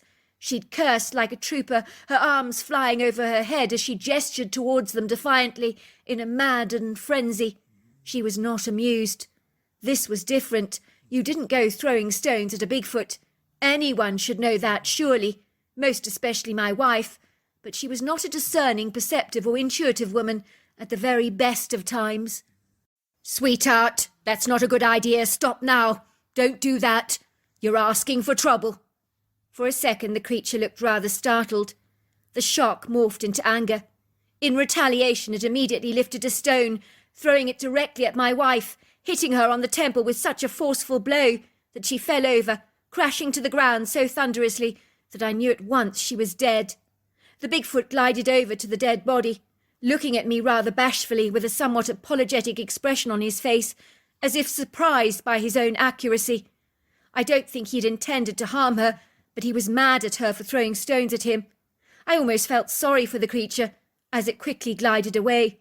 It was very weird to see my wife lying there in a lifeless heap, almost like a mannequin in a shop window. In a trice guilt washed over me, as I recollected how moments before I had almost fantasized about pushing her over the rock face. Now it had come to fruition. I couldn't really grasp what had actually happened. I was suspended in a state of disbelief, as part of me felt relieved that the nagging had stopped for good, but another part of me was still fond of this frustrating, highly annoying woman, who like an old slipper had been part of my life for so very long. It would be exceedingly strange to live without her, despite her tumultuous behaviour, as I had become accustomed to her like an old wary cat lying by the hearth all day. One day, when it's gone, you really begin to miss it. Fast forward to my police interview, after I made my way back down the trail, which thankfully led me right back to the cabin. I ran to the office calling for help. My wife's body had been recovered, taken to the medical examiner, and then finally to the morgue. The detective inspector that interviewed me was a very decent man. I will call him Detective Harry Enfield, but that was not his real name. Can you tell me exactly what happened, Mr. Pensley? I do want to express my commiserations in the circumstances. I'm very, very sorry for your loss. It's not easy to lose a wife. Thank you, Detective. I appreciate your kindness. What the heck was I going to say, I wondered? If I told this nice police detective a Bigfoot had hit my wife in the head, it would be awfully convenient, wouldn't it? Maybe I should profess that a loose flying rock came from nowhere, bludgeoned my wife on the side of the head. Would that be more believable? I was not sure, but one thing I knew for certain was I didn't want to get caught in a lie. As once you got caught in a lie, nothing you ever said could be trusted again. So I decided to be honest, tell it how it was. Well, in a manner of speaking, should we say. The detective looked at me intently, discerning that I was processing what I was going to say next. The medical examiner tells me that your wife died from a blunt force injury to the side of the head. Almost as if someone had whacked her on the head. Very, very hard. But she does believe that the blow was likely thrown from a distance at a formidable force. That's right. That's exactly what happened. It was an accident, Detective. A rock from a distance hit her on the head. What was your relationship with your wife like, Mr. Pensley? Not very good, Detective. In truth, moments before this accident actually happened, I was almost fantasizing about her being dead. My pushing her over the edge. Then it rarely did transpire. My wife actually died. I felt very ashamed with myself for having those thoughts, Detective. She is, well, a very annoying woman. She was moaning all the way on the hike as we made our way up the ascent. But I assure you, Detective, with all of my heart, I would never willingly hurt her. I did care for her, despite our huge differences. Loved her in a way, but liked her, no, I did not like her very much. Although in truth, I cannot envisage my life without her.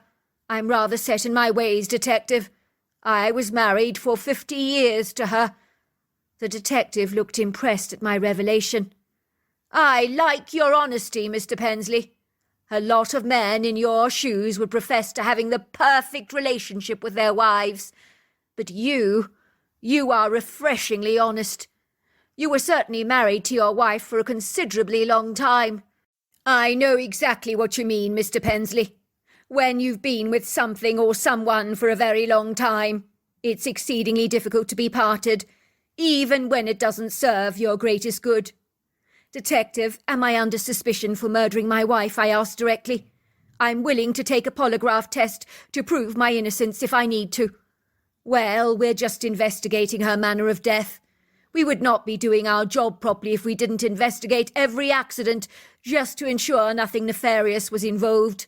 As a detective, I sense you are telling me the truth. I believe this incident was indeed an accidental death. But then again, I also perceive there is something that you are keeping from me. There is, Detective. I'm going to be straight with you. I admit I'm hiding something from you. But I'm not being deliberately guileful or duplicitous. I'm only withholding information that I believe is best hidden. If I say anything, I'm worried that I will be considered bonkers or stark raving mad. So I'm going to write it down for you. I reached for the detective's pad and wrote, My wife threw a rock at Sasquatch. Sasquatch threw a rock at my wife's head. I don't believe it intended to harm her. I will pretend I didn't see that, said the detective, scribbling my writing away with lots of curly marks with his biro. I'm satisfied, Mr. Pensley, that this was indeed an accidental death. For the record, I believe your account. My wife has seen one of those things before.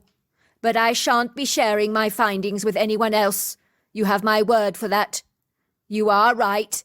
There are people who would regard such claims as preposterous. I'm glad to tell you that I do live in Washington now, and have never been happier. I'm not going to kid it's nice not to be nagged all the time. But there is a teensy-weensy part of me that does miss my wife, because she was with me for so very long. I know there are others out there like myself, caught up in turbulent, challenging relationships. When I think about my wife, I can only hope that in the afterlife she is indeed sunning herself on a hot beach somewhere. So there you are. That's my story. Dear Sarah, and all your lovely listeners, it had been a cruel, cruel, punishing summer. The worst summer I've ever remembered in my own personal life, that is. Made all the more worse by our temporary out-of-service air conditioning system. Everything looked tired, enervated, washed out. The people, plants, animals, all completely frazzled by the unrelenting, miserable days of insufferable, merciless heat. As a result, there had been numerous wildfires in very dry places brought on by the dreadful heat waves. Here in Northern California, where I live near the town of Calistoga, in the northern western part of Napa County, in wine country, north of San Francisco. On our end of the valley, we could get temperatures soaring in the region of 100 degrees Fahrenheit. I kid you not. Whereas the southern end of the Napa Valley could be considerably cooler and more pleasant, with the winds from San Pablo Bay and the Petulba Gap invariably helping to keep the valley a lot cooler. The torrid nights were not any better either. I'd been knackered, struggling to sleep for days on end, as the weather here during the summer months is normally warm and dry with cooler evenings, but during this blistering heat wave, the cooler nights had become a fleeting memory of the past. Our air conditioning system had broken down at the worst possible time. I had been knackered, struggling desperately to sleep for days on end, as the weather here during the summer months is normally warm and dry, with cool, fresh evenings. But during the blistering heat wave, the cool nights had become all but a fleeting memory from the past. Our air conditioning system had broken down at the worst possible time. Isn't that so typical? I had been going to bed with ice packs just to cool down, much to the extreme annoyance of my wife, who was not best pleased to discover that the bed had turned into a freezer box. I had never been a water person at the very best of times, but the swimming pool in our backyard had been frequented regularly, by myself that is, taking a quick dip in the water to cool off. The trouble was that even the swimming pool water had warmed up significantly, to become like a lukewarm bath, so it didn't offer as much refreshment as I would have liked. Perhaps a cold shower would have been a better alternative.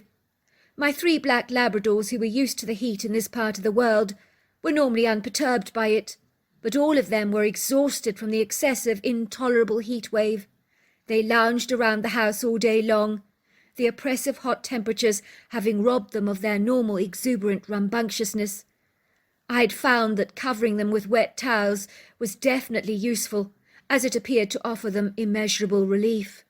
I sighed as I made myself an early cup of morning coffee, ever grateful that I worked from home in my online business, secretly commiserating with anyone out there who would be stuck driving in horrendous objectional heat like this.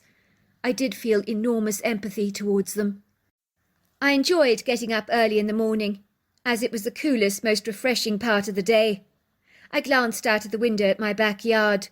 We lived in a very beguiling part of the world, with vineyards, meadows, mountainous views, and large scatterings of trees dotting the landscape. I looked warily at the first shafts of sunlight that were now bursting through the cloudless blue sky, all too eagerly threatening to shine as brightly as the previous day, leaving me less than enamoured. I could sense that even the plants were groaning at the dreadful prospect of yet another scorching day that showed no signs of abating. It was sad how all the plants looked bedraggled, withered, exasperated by this unbearable heat, even though I had been watering them. "Oh, there you are," said my wife, flouncing gracefully down the sweeping staircase. "I thought you were in the shower." She was wearing a cool, flowering summer dress. She always looked like a breath of fresh air or a cool breeze. So pretty, I thought, with her bouncy blonde curls, porcelain complexion, bright smile, and upbeat attitude, the latter being a big positive in my life. "Any coffee there for me?" I poured her a mug of recently percolated coffee, which she took from me gratefully, as she was an ardent coffee drinker who insisted that caffeine energized her system. I was more dubious about the matter, suspecting that there were negative sides to all that coffee drinking. "Just what I needed," she sighed happily, taking a seat at the kitchen counter. "If it wasn't for coffee, I'd barely stay awake, let me tell you. The other day in class I was yawning throughout the entire lesson. I couldn't stop myself. This heat wave is driving me completely insane. All the kids are falling asleep during lessons, as well as failing to absorb anything I teach them. It's all completely pointless. It's so difficult to concentrate in this heat. An absolute nightmare. An unrelenting battle that everyone is whinging about. We've all become like the Brits, complaining profusely about the weather all the time. Only in our case it's not about the cold. It's about the unbearable heat. I can't believe I'm saying this, but I'm actually looking forward to winter this year. I nearly choked on my coffee. You? Looking forward to winter? This was a first for my wife, who always embraced the summer months with a fervid passion, rather like a colourful butterfly emerging from her cocoon. Don't look so astonished. I don't know why you're surprised given the weather we've been having of late. But yes, if you really must know, I'm looking very forward to the winter. A huge relief from this god-awful draining heat will be most welcome. Even the headmaster, Mr. Barry, was telling me yesterday he's actually fantasizing about snow. Hungry? Asked my wife, opening the bread tin and retrieving the bagel packet, of which she opened carefully, extracting a bagel for herself, which she sliced in half, popping each half in the opposite sides of the toaster. You want one? She asked, looking at me earnestly. Honestly, it's no trouble at all. I'm not in my usual chaotic rush this morning, I'm glad to say. Mrs. Hanson is taking the first class this morning. I shook my head. No, I'm fine. I'll eat later. Thanks, though. I watched my wife as she sat next to me on the central granite island of our kitchen. She smothered her hot bagel with a slathering of thick cream cheese, taking a hungry bite, while smearing a little cream cheese with crumbs gathering on the corner of her mouth, where they began to form a crusty moustache, which I wiped away with my thumb for her. That's better. You don't want all the kids in class to notice the crumbs all over your mouth. They've seen worse. A lot worse. Remember the time I put the gold glitter spray in my purse? Oh, I thought it was my hairspray, I really did. I was in the teacher's bathroom. I quickly sprayed my hair before assembly. Oh, I do remember the strange gog-eyed startled looks I was getting from the teachers, let alone the head. I sat there on the stage next to the teachers, don't you remember, for the morning assembly. The headmaster read the prayers. I could see even the kids looking up at me from the lower floor. They were giggling, pointing at me, almost as if I had a mouse on my head. I knew then that something was wrong. I felt so self-conscious, embarrassed even. The headmaster pulled me aside after assembly. Oh, my word, I'll never forget that. He came over to me, asking me cordially if he might have a private word with me. I remember he looked so awkward, the poor man. I almost felt sorry for him. He was shaking in his boots, he was so nervous. He said to me, Mrs. Cummings, while I appreciate your glitzy hairstyle this morning, I think it rather too flamboyant, distracting even for the pupils. Do you mind if you perhaps tone down the colour? Keep it more modest while on school premises. I remember thinking, what the heck is he talking about? I was absolutely mortified when I went to the bathroom to view my reflection in the mirror. I was to discover my hair was sparkling with bountiful flecks of gold glitter. I looked more like an Egyptian sphinx than a teacher. I was so embarrassed. I wanted the ground to swallow me whole. But some of the kids assured me, bless their cotton socks, that I looked really cool. I remember that. You did look rather bedazzling when you came home, twinkling like a silvery star. Even I was astounded by how gold your hair looked. Another thing, said my wife, taking another bite of her bagel. I don't eat in this weather, but I feel faint if I don't. Do you know, the other day as I was teaching in class, I felt as if I was about to collapse. I realised I hadn't eaten a thing since breakfast. My blood sugar must have dropped to an all-time low. It's this heat. It drains your energy dry like a blood-sucking leech. Well, you must be careful that you drink enough in this weather. Dehydration can also make you collapse. You could have been thirsty, you know. Sometimes when you need water, you don't even register thirst until it's too late. I will bear that in mind. You certainly make a good point there. She kissed me on the forehead. I watched her, hurriedly dashing outside our house towards her car, waving her hands at me. She opened her car door, climbed onto the passenger seat, slammed the door behind her, starting up the engine and driving away. The house seemed suddenly all incredibly quiet, apart from the lapping sound of one of my black Labradors, Jubilee, drinking an extortionate amount of water. I sighed as lethargic, lazy feelings enveloped me. In truth, I just wanted to pass out on the sun lounger, fall fast asleep. The last thing I desired doing was retiring back to my computer, putting in that laborious, drudgerous hard work that needed to be done. Boy, how I wished they would hurry up and fix our air conditioning. I was feeling absolutely exhausted, even after a good night's sleep, courtesy of the ice packs. It was absolutely ridiculous. I made another cup of coffee to wake myself up, and was about to return to my office when I could see my sister's black Jeep veering up our long cobbled driveway. I raised a quizzical brow, wondering what she was doing at my house so early in the morning. She was opening the back seat of her Jeep to bring out her little toddler from his car seat, a cute 2-year-old boy called Justin. I could see my sister looking quite flustered, which I suspected was due to the heat. It would seem even the sun-worshippers were struggling to endure the perishing weather this season. My sister Lisa was my twin. We didn't look at all alike, which everyone commented about all the time.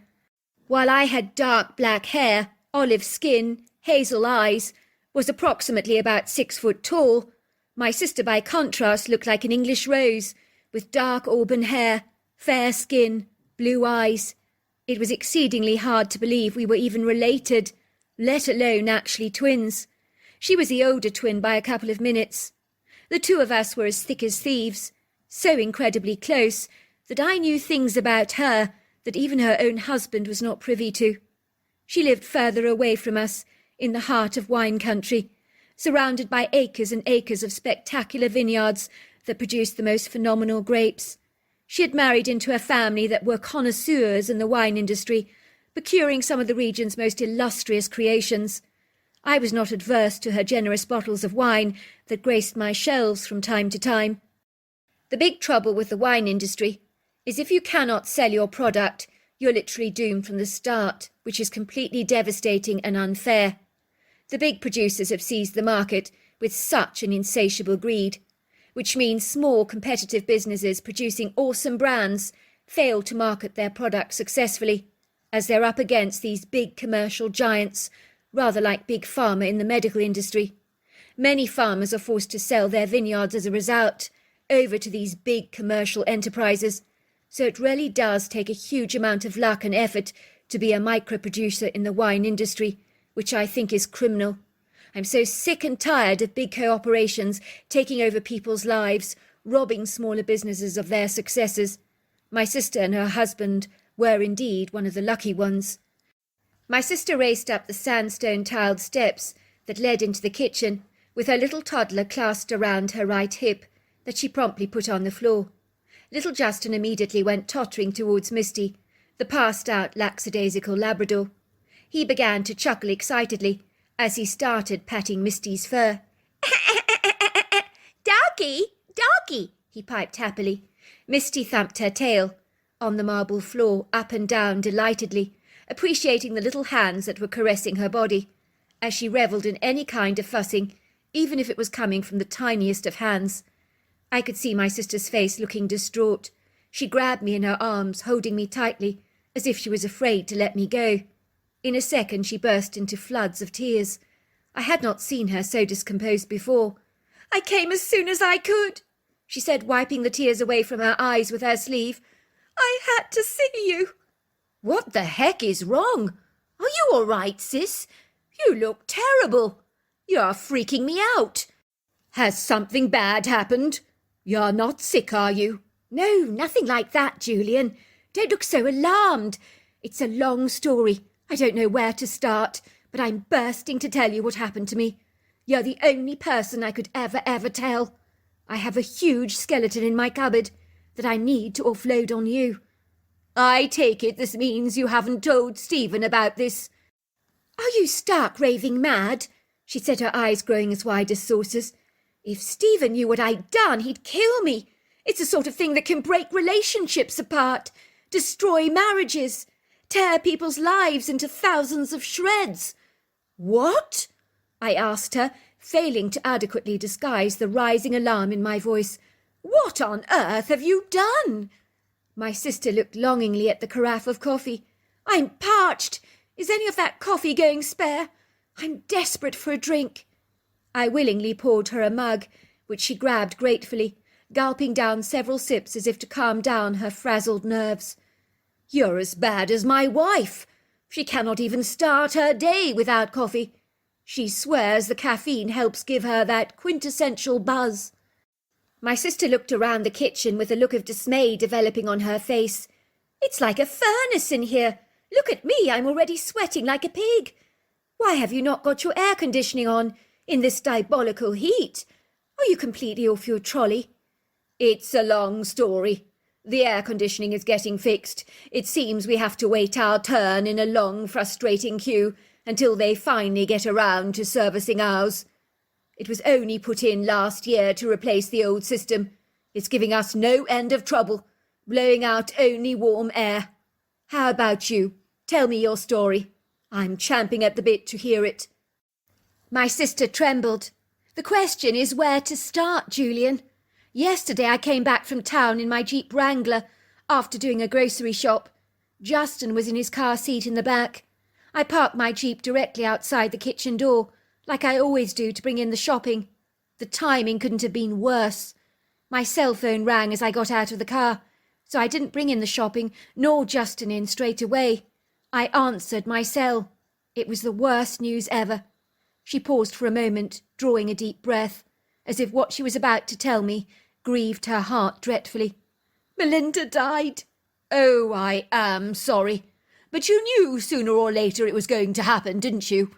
I know she was your very best friend. It is very, very sad. But her death was on the cards." "Yes, but she wasn't meant to die so soon. We thought she still had another 6 months to go. I was speaking to her husband on the phone. He was completely gobsmacked that she'd gone so quickly. I mean, yes, her breast cancer was bad, but she wasn't at that stage where she was expected to die for quite a while. I gather even her doctor was amazed. We all thought she had so much more time left, well, at least another 6 months. I mean, more time.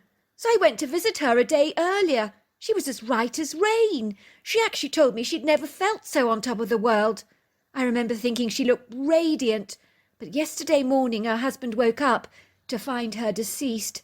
Imagine that, poor man, waking up to find your beloved partner as dead as a dodo, lying beside you. I can't imagine what that must be like." We were both weeping on the phone as no one anticipated her going so soon. "I already miss her. I wish I'd said my goodbyes. I assumed there was plenty of time left for all that. How could I have been so stupid?"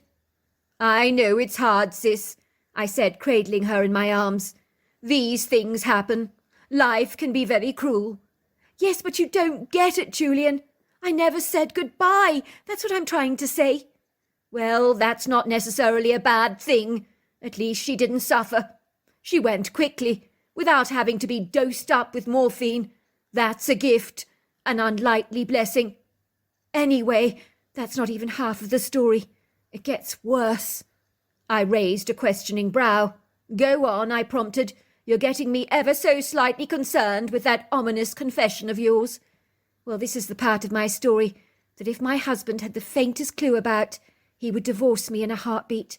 I know he would." "I think that sounds a bit overdramatic, sister. I'm sure that's entirely not true. Stephen loves the bones of you. What did you do? It can't be that bad, surely." "Oh, but it is. It really is. I got so caught up in my emotions, Julian. I forgot about the groceries in the trunk. I failed to recall the ice cream melting in its container, the bags of vegetables defrosting in their bags. Worst of all, I let slip from my memory that Justin was in the back of my Jeep, still strapped securely in his baby seat. I don't need to remind you about this god-awful heat wave, or how excruciatingly hot that parking spot is outside my kitchen. It hasn't even got a protective awning above it. I remember listening to a show once on television about a mother that had left her kid in the car, and how the poor child had died of the heat. I've also heard about beloved pets dying in sweltering, steamy conditions.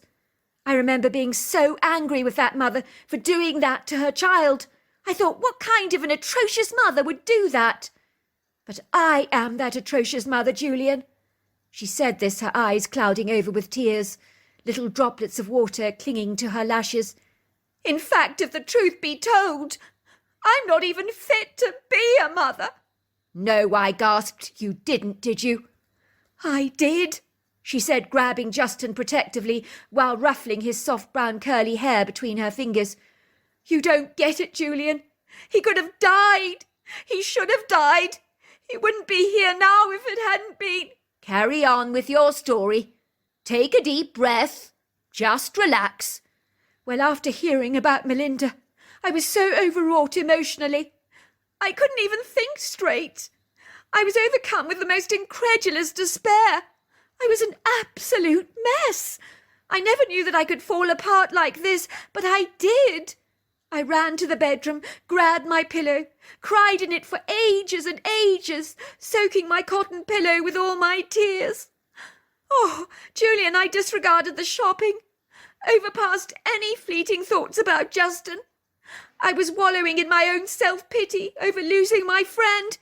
Then all of a sudden I remembered Justin in the back of the car. Oh, Julian, you don't know what I was feeling.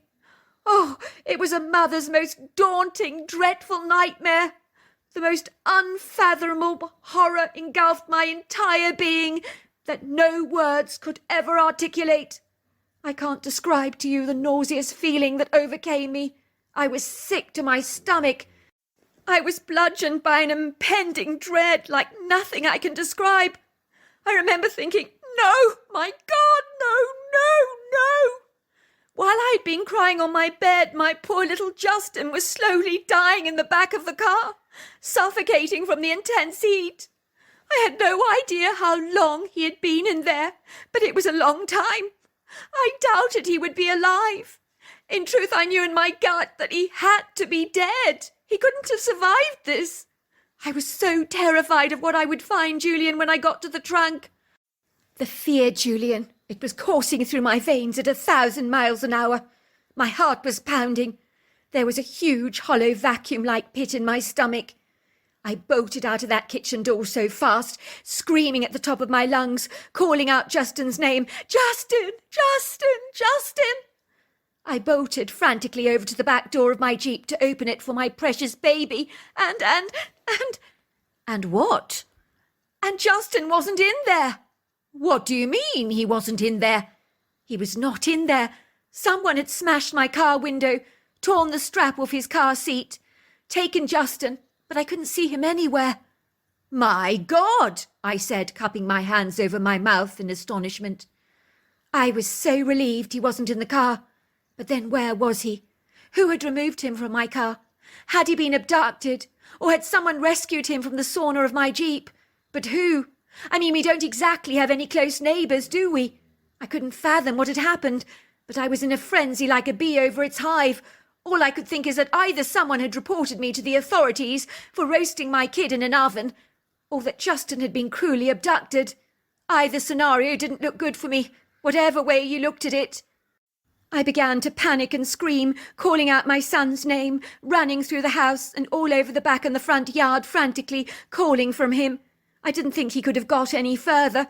But then I noticed a movement in our wood grove with the cypress, oak and pine trees, some old, others adolescent. I could see this figure moving towards me, gliding, as though floating on air. You're not going to believe this, Julian. It was a bloody Bigfoot. I nearly had a heart attack on the spot. It caught me off guard that for a moment I forgot about Justin completely. You saw a Bigfoot? This time my sister's eyes grew wide with excitement. Julian, I saw a Bigfoot in our wood grove. Can you believe it? No, I can't. That's extraordinary. What did it look like? It was definitely female. It had low-slung breasts on its chest, so I knew that. Also, the face was so human, Julian. You couldn't believe it. I mean, the creature was so human. Aren't they supposed to look like they're half ape? I think so. but I'm not very sure. I haven't studied the subject of Bigfoot very much. This one didn't look like an ape at all, Julian. I suppose the head shape was different to a human's. It also had overlong arms, but despite those quintessential differences, the fact that this thing was covered in hair was colossal in size. Other than that, it did look strikingly human, especially the face. It was absolutely extraordinary. When you say big, how big are you talking about? My sister's eyes travelled around my kitchen, looking for a size comparison. You see your kitchen door? I'd say about that height, and equally as wide, but probably wider. That would make her under 8 foot, and over about 3 foot wide. That's a fair size. What about her hair colour? It was auburn. Not like a red setter exactly. Darker, browner, but still red, especially when the sun shone on it. It was a very beautiful colour. Anyway, let me get back to my story. The creature was beckoning to me, like you would do if you wanted to show me something really significant. My heart really sank. In that moment I thought she was going to show me the dead corpse of my son. I don't know why I thought this, but I did, so I unhesitantly followed her. You weren't scared? Most people, from what I gather, are terrified of Bigfoot. You know, that's the interesting question. On reflection, I suppose I should have been. Based on her enormous size, I'm trying to think. Why wasn't I scared? She said, pausing for a moment, reflecting back on the encounter. You know what? I was so worried about Justin, so fearful that he was dead, so I guess it subdued any feelings of angst on my part. Yet I think there was something about this Bigfoot that was notably kind. I think it must have been her eyes. They were beautiful, a dark treacle colour. They sparkled. Now, I wouldn't have ever expected to say that about a Bigfoot. I'd have thought they were ugly creatures, but she wasn't. Anyway, I followed her into the woodgrove. She pointed to Justin, sitting under the tree, tucking into a pile of berries she had given him. His face and hands were stained by the purple juices. He was playing with some stones. He was laying the stones on top of each other like Lego blocks, saying, "Mummy, Mummy, look!" I did ask him afterwards about the lady. He said she was nice, but very hairy. The Bigfoot pointed to my car, to the sun, and to my kid, and she said some words in a language I didn't understand. I knew she was saying that he needed rescuing, so I just hugged her. You hugged a Bigfoot? I couldn't help myself, Julian. She'd saved my son's life. Yes, I hugged a Bigfoot. Can you bloody believe it? I only went and hugged a Bigfoot. How did she react? Pleased, I think. If her skin wasn't so dark in colour, she would have probably flushed. I'm sure of it. She seemed touched that I was so happy. Genuinely moved, I think. She pointed to her breast, to my son and herself, and then showed me 2 fingers. I guess she was saying she had 2 children of her own. She knew how tough it was to be a mother. That was what I thought she was saying. Sis, she saved Justin's life. Do you realise that? I know. I mean, how do I ever thank her? How can I ever repay her? I can't even give her money, can I? Well, why don't you research Bigfoot? See what you think they might like eating. Buy her a box of delicious goodies. Leave them in the woodgrove for her to enjoy. That's a brilliant idea, Julian. Why didn't I think of that? You're very lucky to have had a Bigfoot like that on your land. I've heard of people having terrifying encounters, sometimes having to vacate theirs. You are lucky that she spotted Justin trapped in the car. But you must be more vigilant, sis, when it comes to Justin. You can't allow your emotions to overrule your common sense. You have your kid to take care of before you allow yourself to feel devastated over Melinda's death. You're a great mother, but I just dread to think what you would be going through right now if that Bigfoot had not come to the rescue. I agree with you. It's things like this that can break up marriages. One partner can resent the other. It can be hard to forgive. That's why you can't tell Stephen what happened. If he knew I'd left our kid in a scorching car, I don't think he could ever forgive me for that, even though it was an accident. He did ask me what happened to the strap and how the window got bashed in. What did you say? I told him I panicked. I'd locked the keys in the car. I was worried that Justin would overheat. I broke the window, pulled him out of his car seat. What did he say then? He said you did the right thing. You're a good mother. You can't leave a kid in a sweltering car. It's a killer. Fast forward 2 years after my sister's wild confession. Me and my wife were entertaining another couple, along with my sister and her husband Stephen. The conversation morphed to Bigfoot. Stephen was saying to everyone at the party, "You know what? I used to think anyone who believed in the cryptid creature Bigfoot was clearly off their trolley. But I believe I saw one on our land recently." Me and my sister exchanged knowing secret looks. My sister exclaimed, "No, you're kidding, Julian. You must be mistaken. There couldn't possibly be a Bigfoot on our property." "Oh no, it wasn't a mistake. It was this auburn, human-like creature. It looked directly at me, nodded, and glided away. It was quite friendly. I was quite stunned. I could hardly believe it. Of course, it did happen very fast. I began to doubt myself, as you invariably do. But I know what I saw. It was real." "Well, maybe you did see a Bigfoot, Stephen," said my sister. "Were you scared?" "No, as I said to you, the creature was friendly. It was quite strange, really." My sister has not seen the Bigfoot female again, but feels reassured knowing that in some way she has an overseer watching over the place. From time to time she does leave food parcels in the woods for the creature, receives all kinds of strange gifts in return, like birds' nests, feathers, pebbles, stuff like that, you know. She says it always gives her a warm feeling. So there you are. That's my story. I've got the most phenomenal story for you tonight that you're absolutely going to love. It comes from a sheep farmer in Oregon called Paul, who had several encounters with Bigfoot during his life. I just want to send my love to all my viewers around the world. And if you haven't subscribed, please do, because I have got so many letters coming into me of stories that are coming out of the woodwork that people have kept secret for so many long years, and they're finally willing to share in this anonymous forum, because I have guaranteed them confidentiality, and that has reassured so many of them to come forward with their Bigfoot stories, and some of them are utterly extraordinary. So you don't want to miss out on those. And I just want to thank my current subscribers for all their support. I really love you guys. You definitely rock. Let's get started. Dear Sarah and all your lovely listeners, my name is Paul, and I've been a sheep farmer for over 20 long years now at my farm here in Corvallis in Oregon. I grew up on this farm all my life, which belonged to my late father until he died in 1995. And being his only son, I naturally, very fortunately, inherited the land. I also, along the way, got a degree in animal science when I was younger, which has helped me considerably become the knowledged, experienced sheep farmer that I am today. I am married to a beautiful woman called Hattie, and I have 2 young boys, Robert 19 and Jason 17. I have had various experiences with Bigfoot over my life, and so I will tell you about those encounters.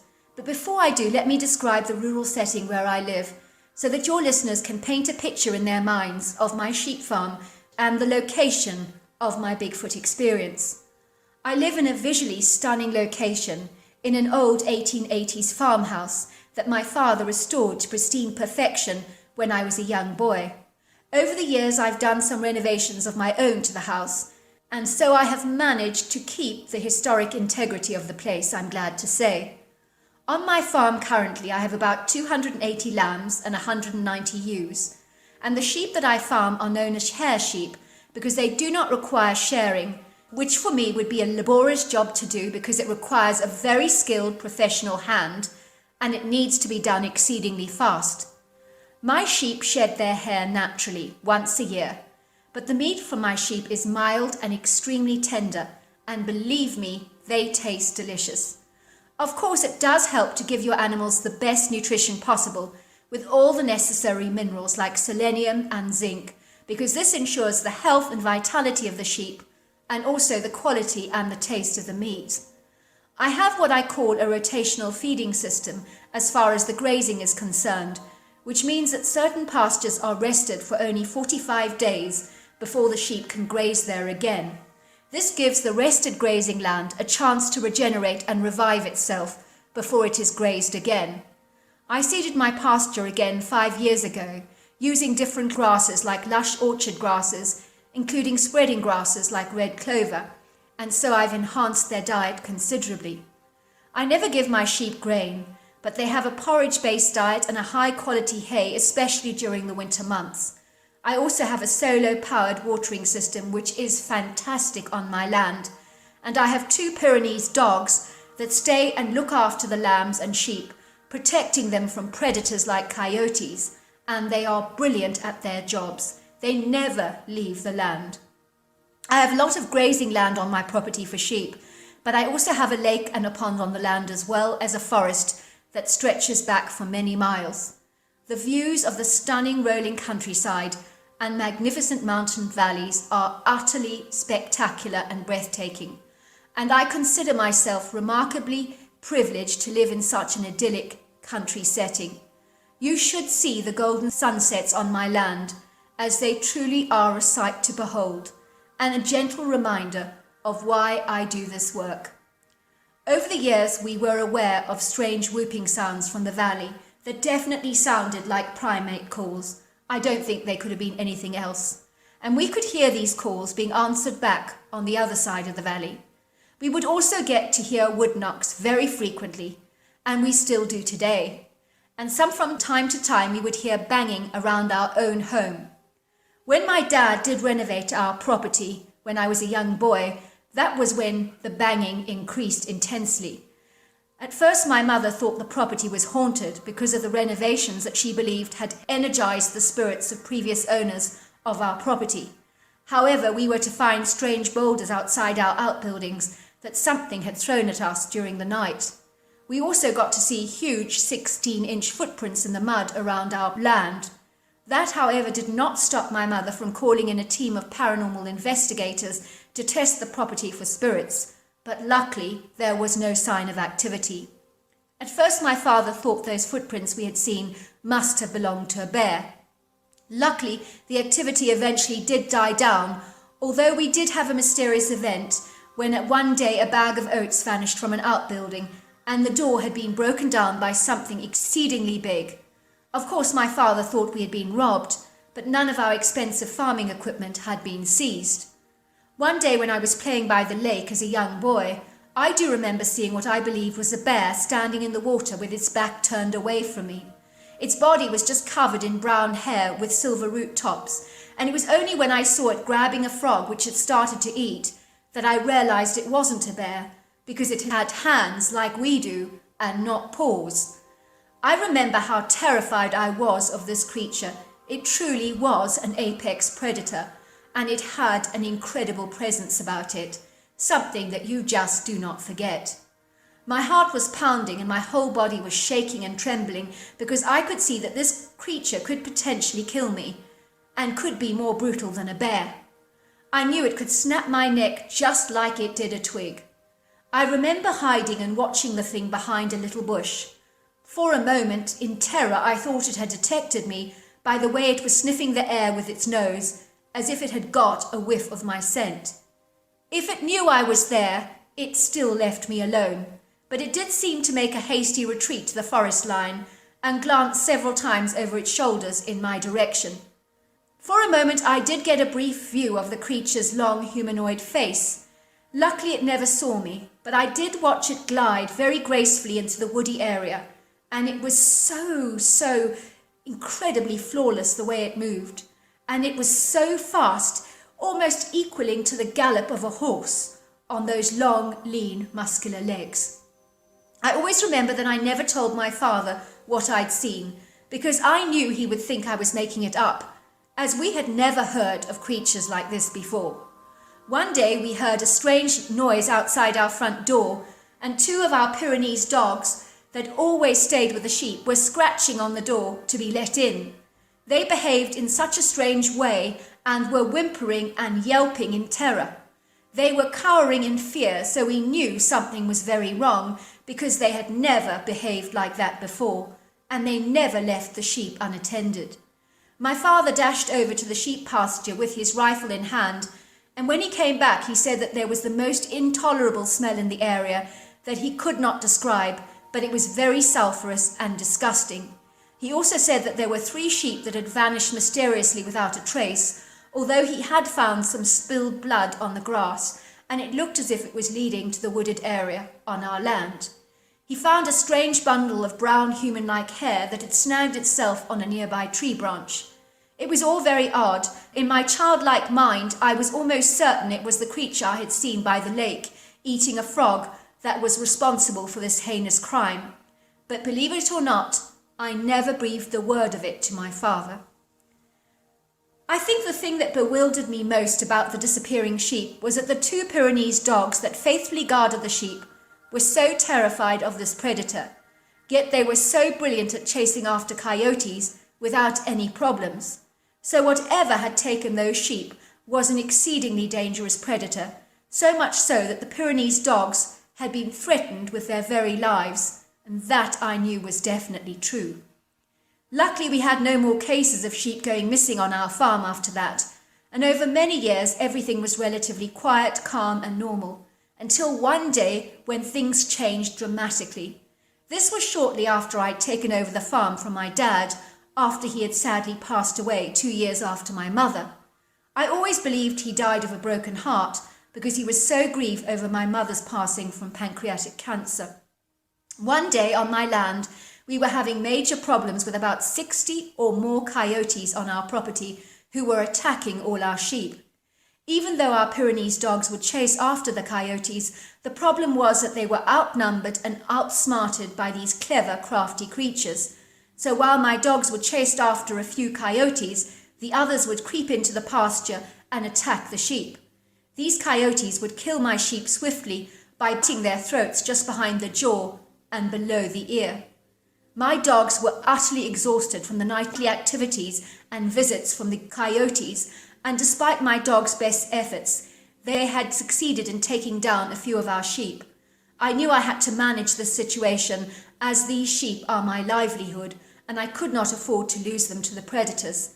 So I planned a night hunt, and I got my 2 teenage sons involved in the plan because they loved hunting and were great with rifles.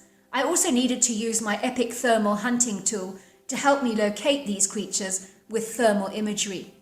We did manage to take down 20 of these coyotes, and then my 2 sons suddenly saw these strange tall figures in the thermal with rarely huge girths and long arms standing in the forest line watching the whole shootout. One of these creatures dropped to all fours like a dog and ran towards one of the dead coyotes scattered across the ground. I imagined this was to make himself smaller, and then he lowered himself onto the grass so that he became as flat as the ground, and then he wiggled his body forwards towards the dead coyote, which he grabbed, lifted on his shoulder, and then rose on 2 legs to a height of about 7 feet, and then proceeded to sprint right back to the forest line, then throwing the dead corpse of the coyote like a frisbee in the air, where it landed into one of the tall figure's arms. He kept repeating this process over and over again until every one of the tall figures had their own coyote in their arms. I imagine they were going to have quite a feast that night. I did not care that they had taken the coyotes because I knew what they were, but I did not tell my son in case he talked about it to his mates at school and got ridiculed for believing in Bigfoot. I know how easy it is for teenagers to get bullied, and these are the years when they can be remarkably sensitive. One boy at my son's school took his own life because the kids were teasing him about his acne and calling him Scarface. I cannot imagine what those poor parents went through when they found him hanging in the closet the next day. What a dreadful waste of a life, and how sad. I told my son that it was all a trick of the light and those creatures were all probably bears. They just accepted my word for it without challenging me, although I'm not sure that they actually believe me, because my boys are incredibly bright. At the very least, I hope they've learnt not to mention the hairy man, because if the stigma gets attached to them, it may not do them any good. The next day I looked at the area where the creatures had crawled up to the coyote on all fours, and there was the most massive humanoid fist print in the ground, and the area smelt pretty rank, which was possibly the body odour from this Bigfoot. I have not seen one of these creatures' faces close up, only the side view of the face, but at a guess I would say they are 500 pounds and 6 to 7 feet tall. When I go into that wooded area, I have sometimes heard whistling in the woods, and seen trees bent over in circular loops like some kind of marking, so I know they're still around. Also, when I go into the woods, whenever they become quiet and still, I know these things are there, because I can feel their eyes on me. So I do try to avoid the forests as much as I can. And that is my story. Well, hello there. I hope you enjoyed the Omnibus edition. We've got many more coming our way for you to listen to. Sending you love wherever you are in the world, in North America, Canada, Kenya, wherever you may be. I send you lots and lots of love. Thank you for listening to my Omnibus, and I really do hope you enjoyed it, because that's the whole idea about it, is to give you some interesting stories to listen to.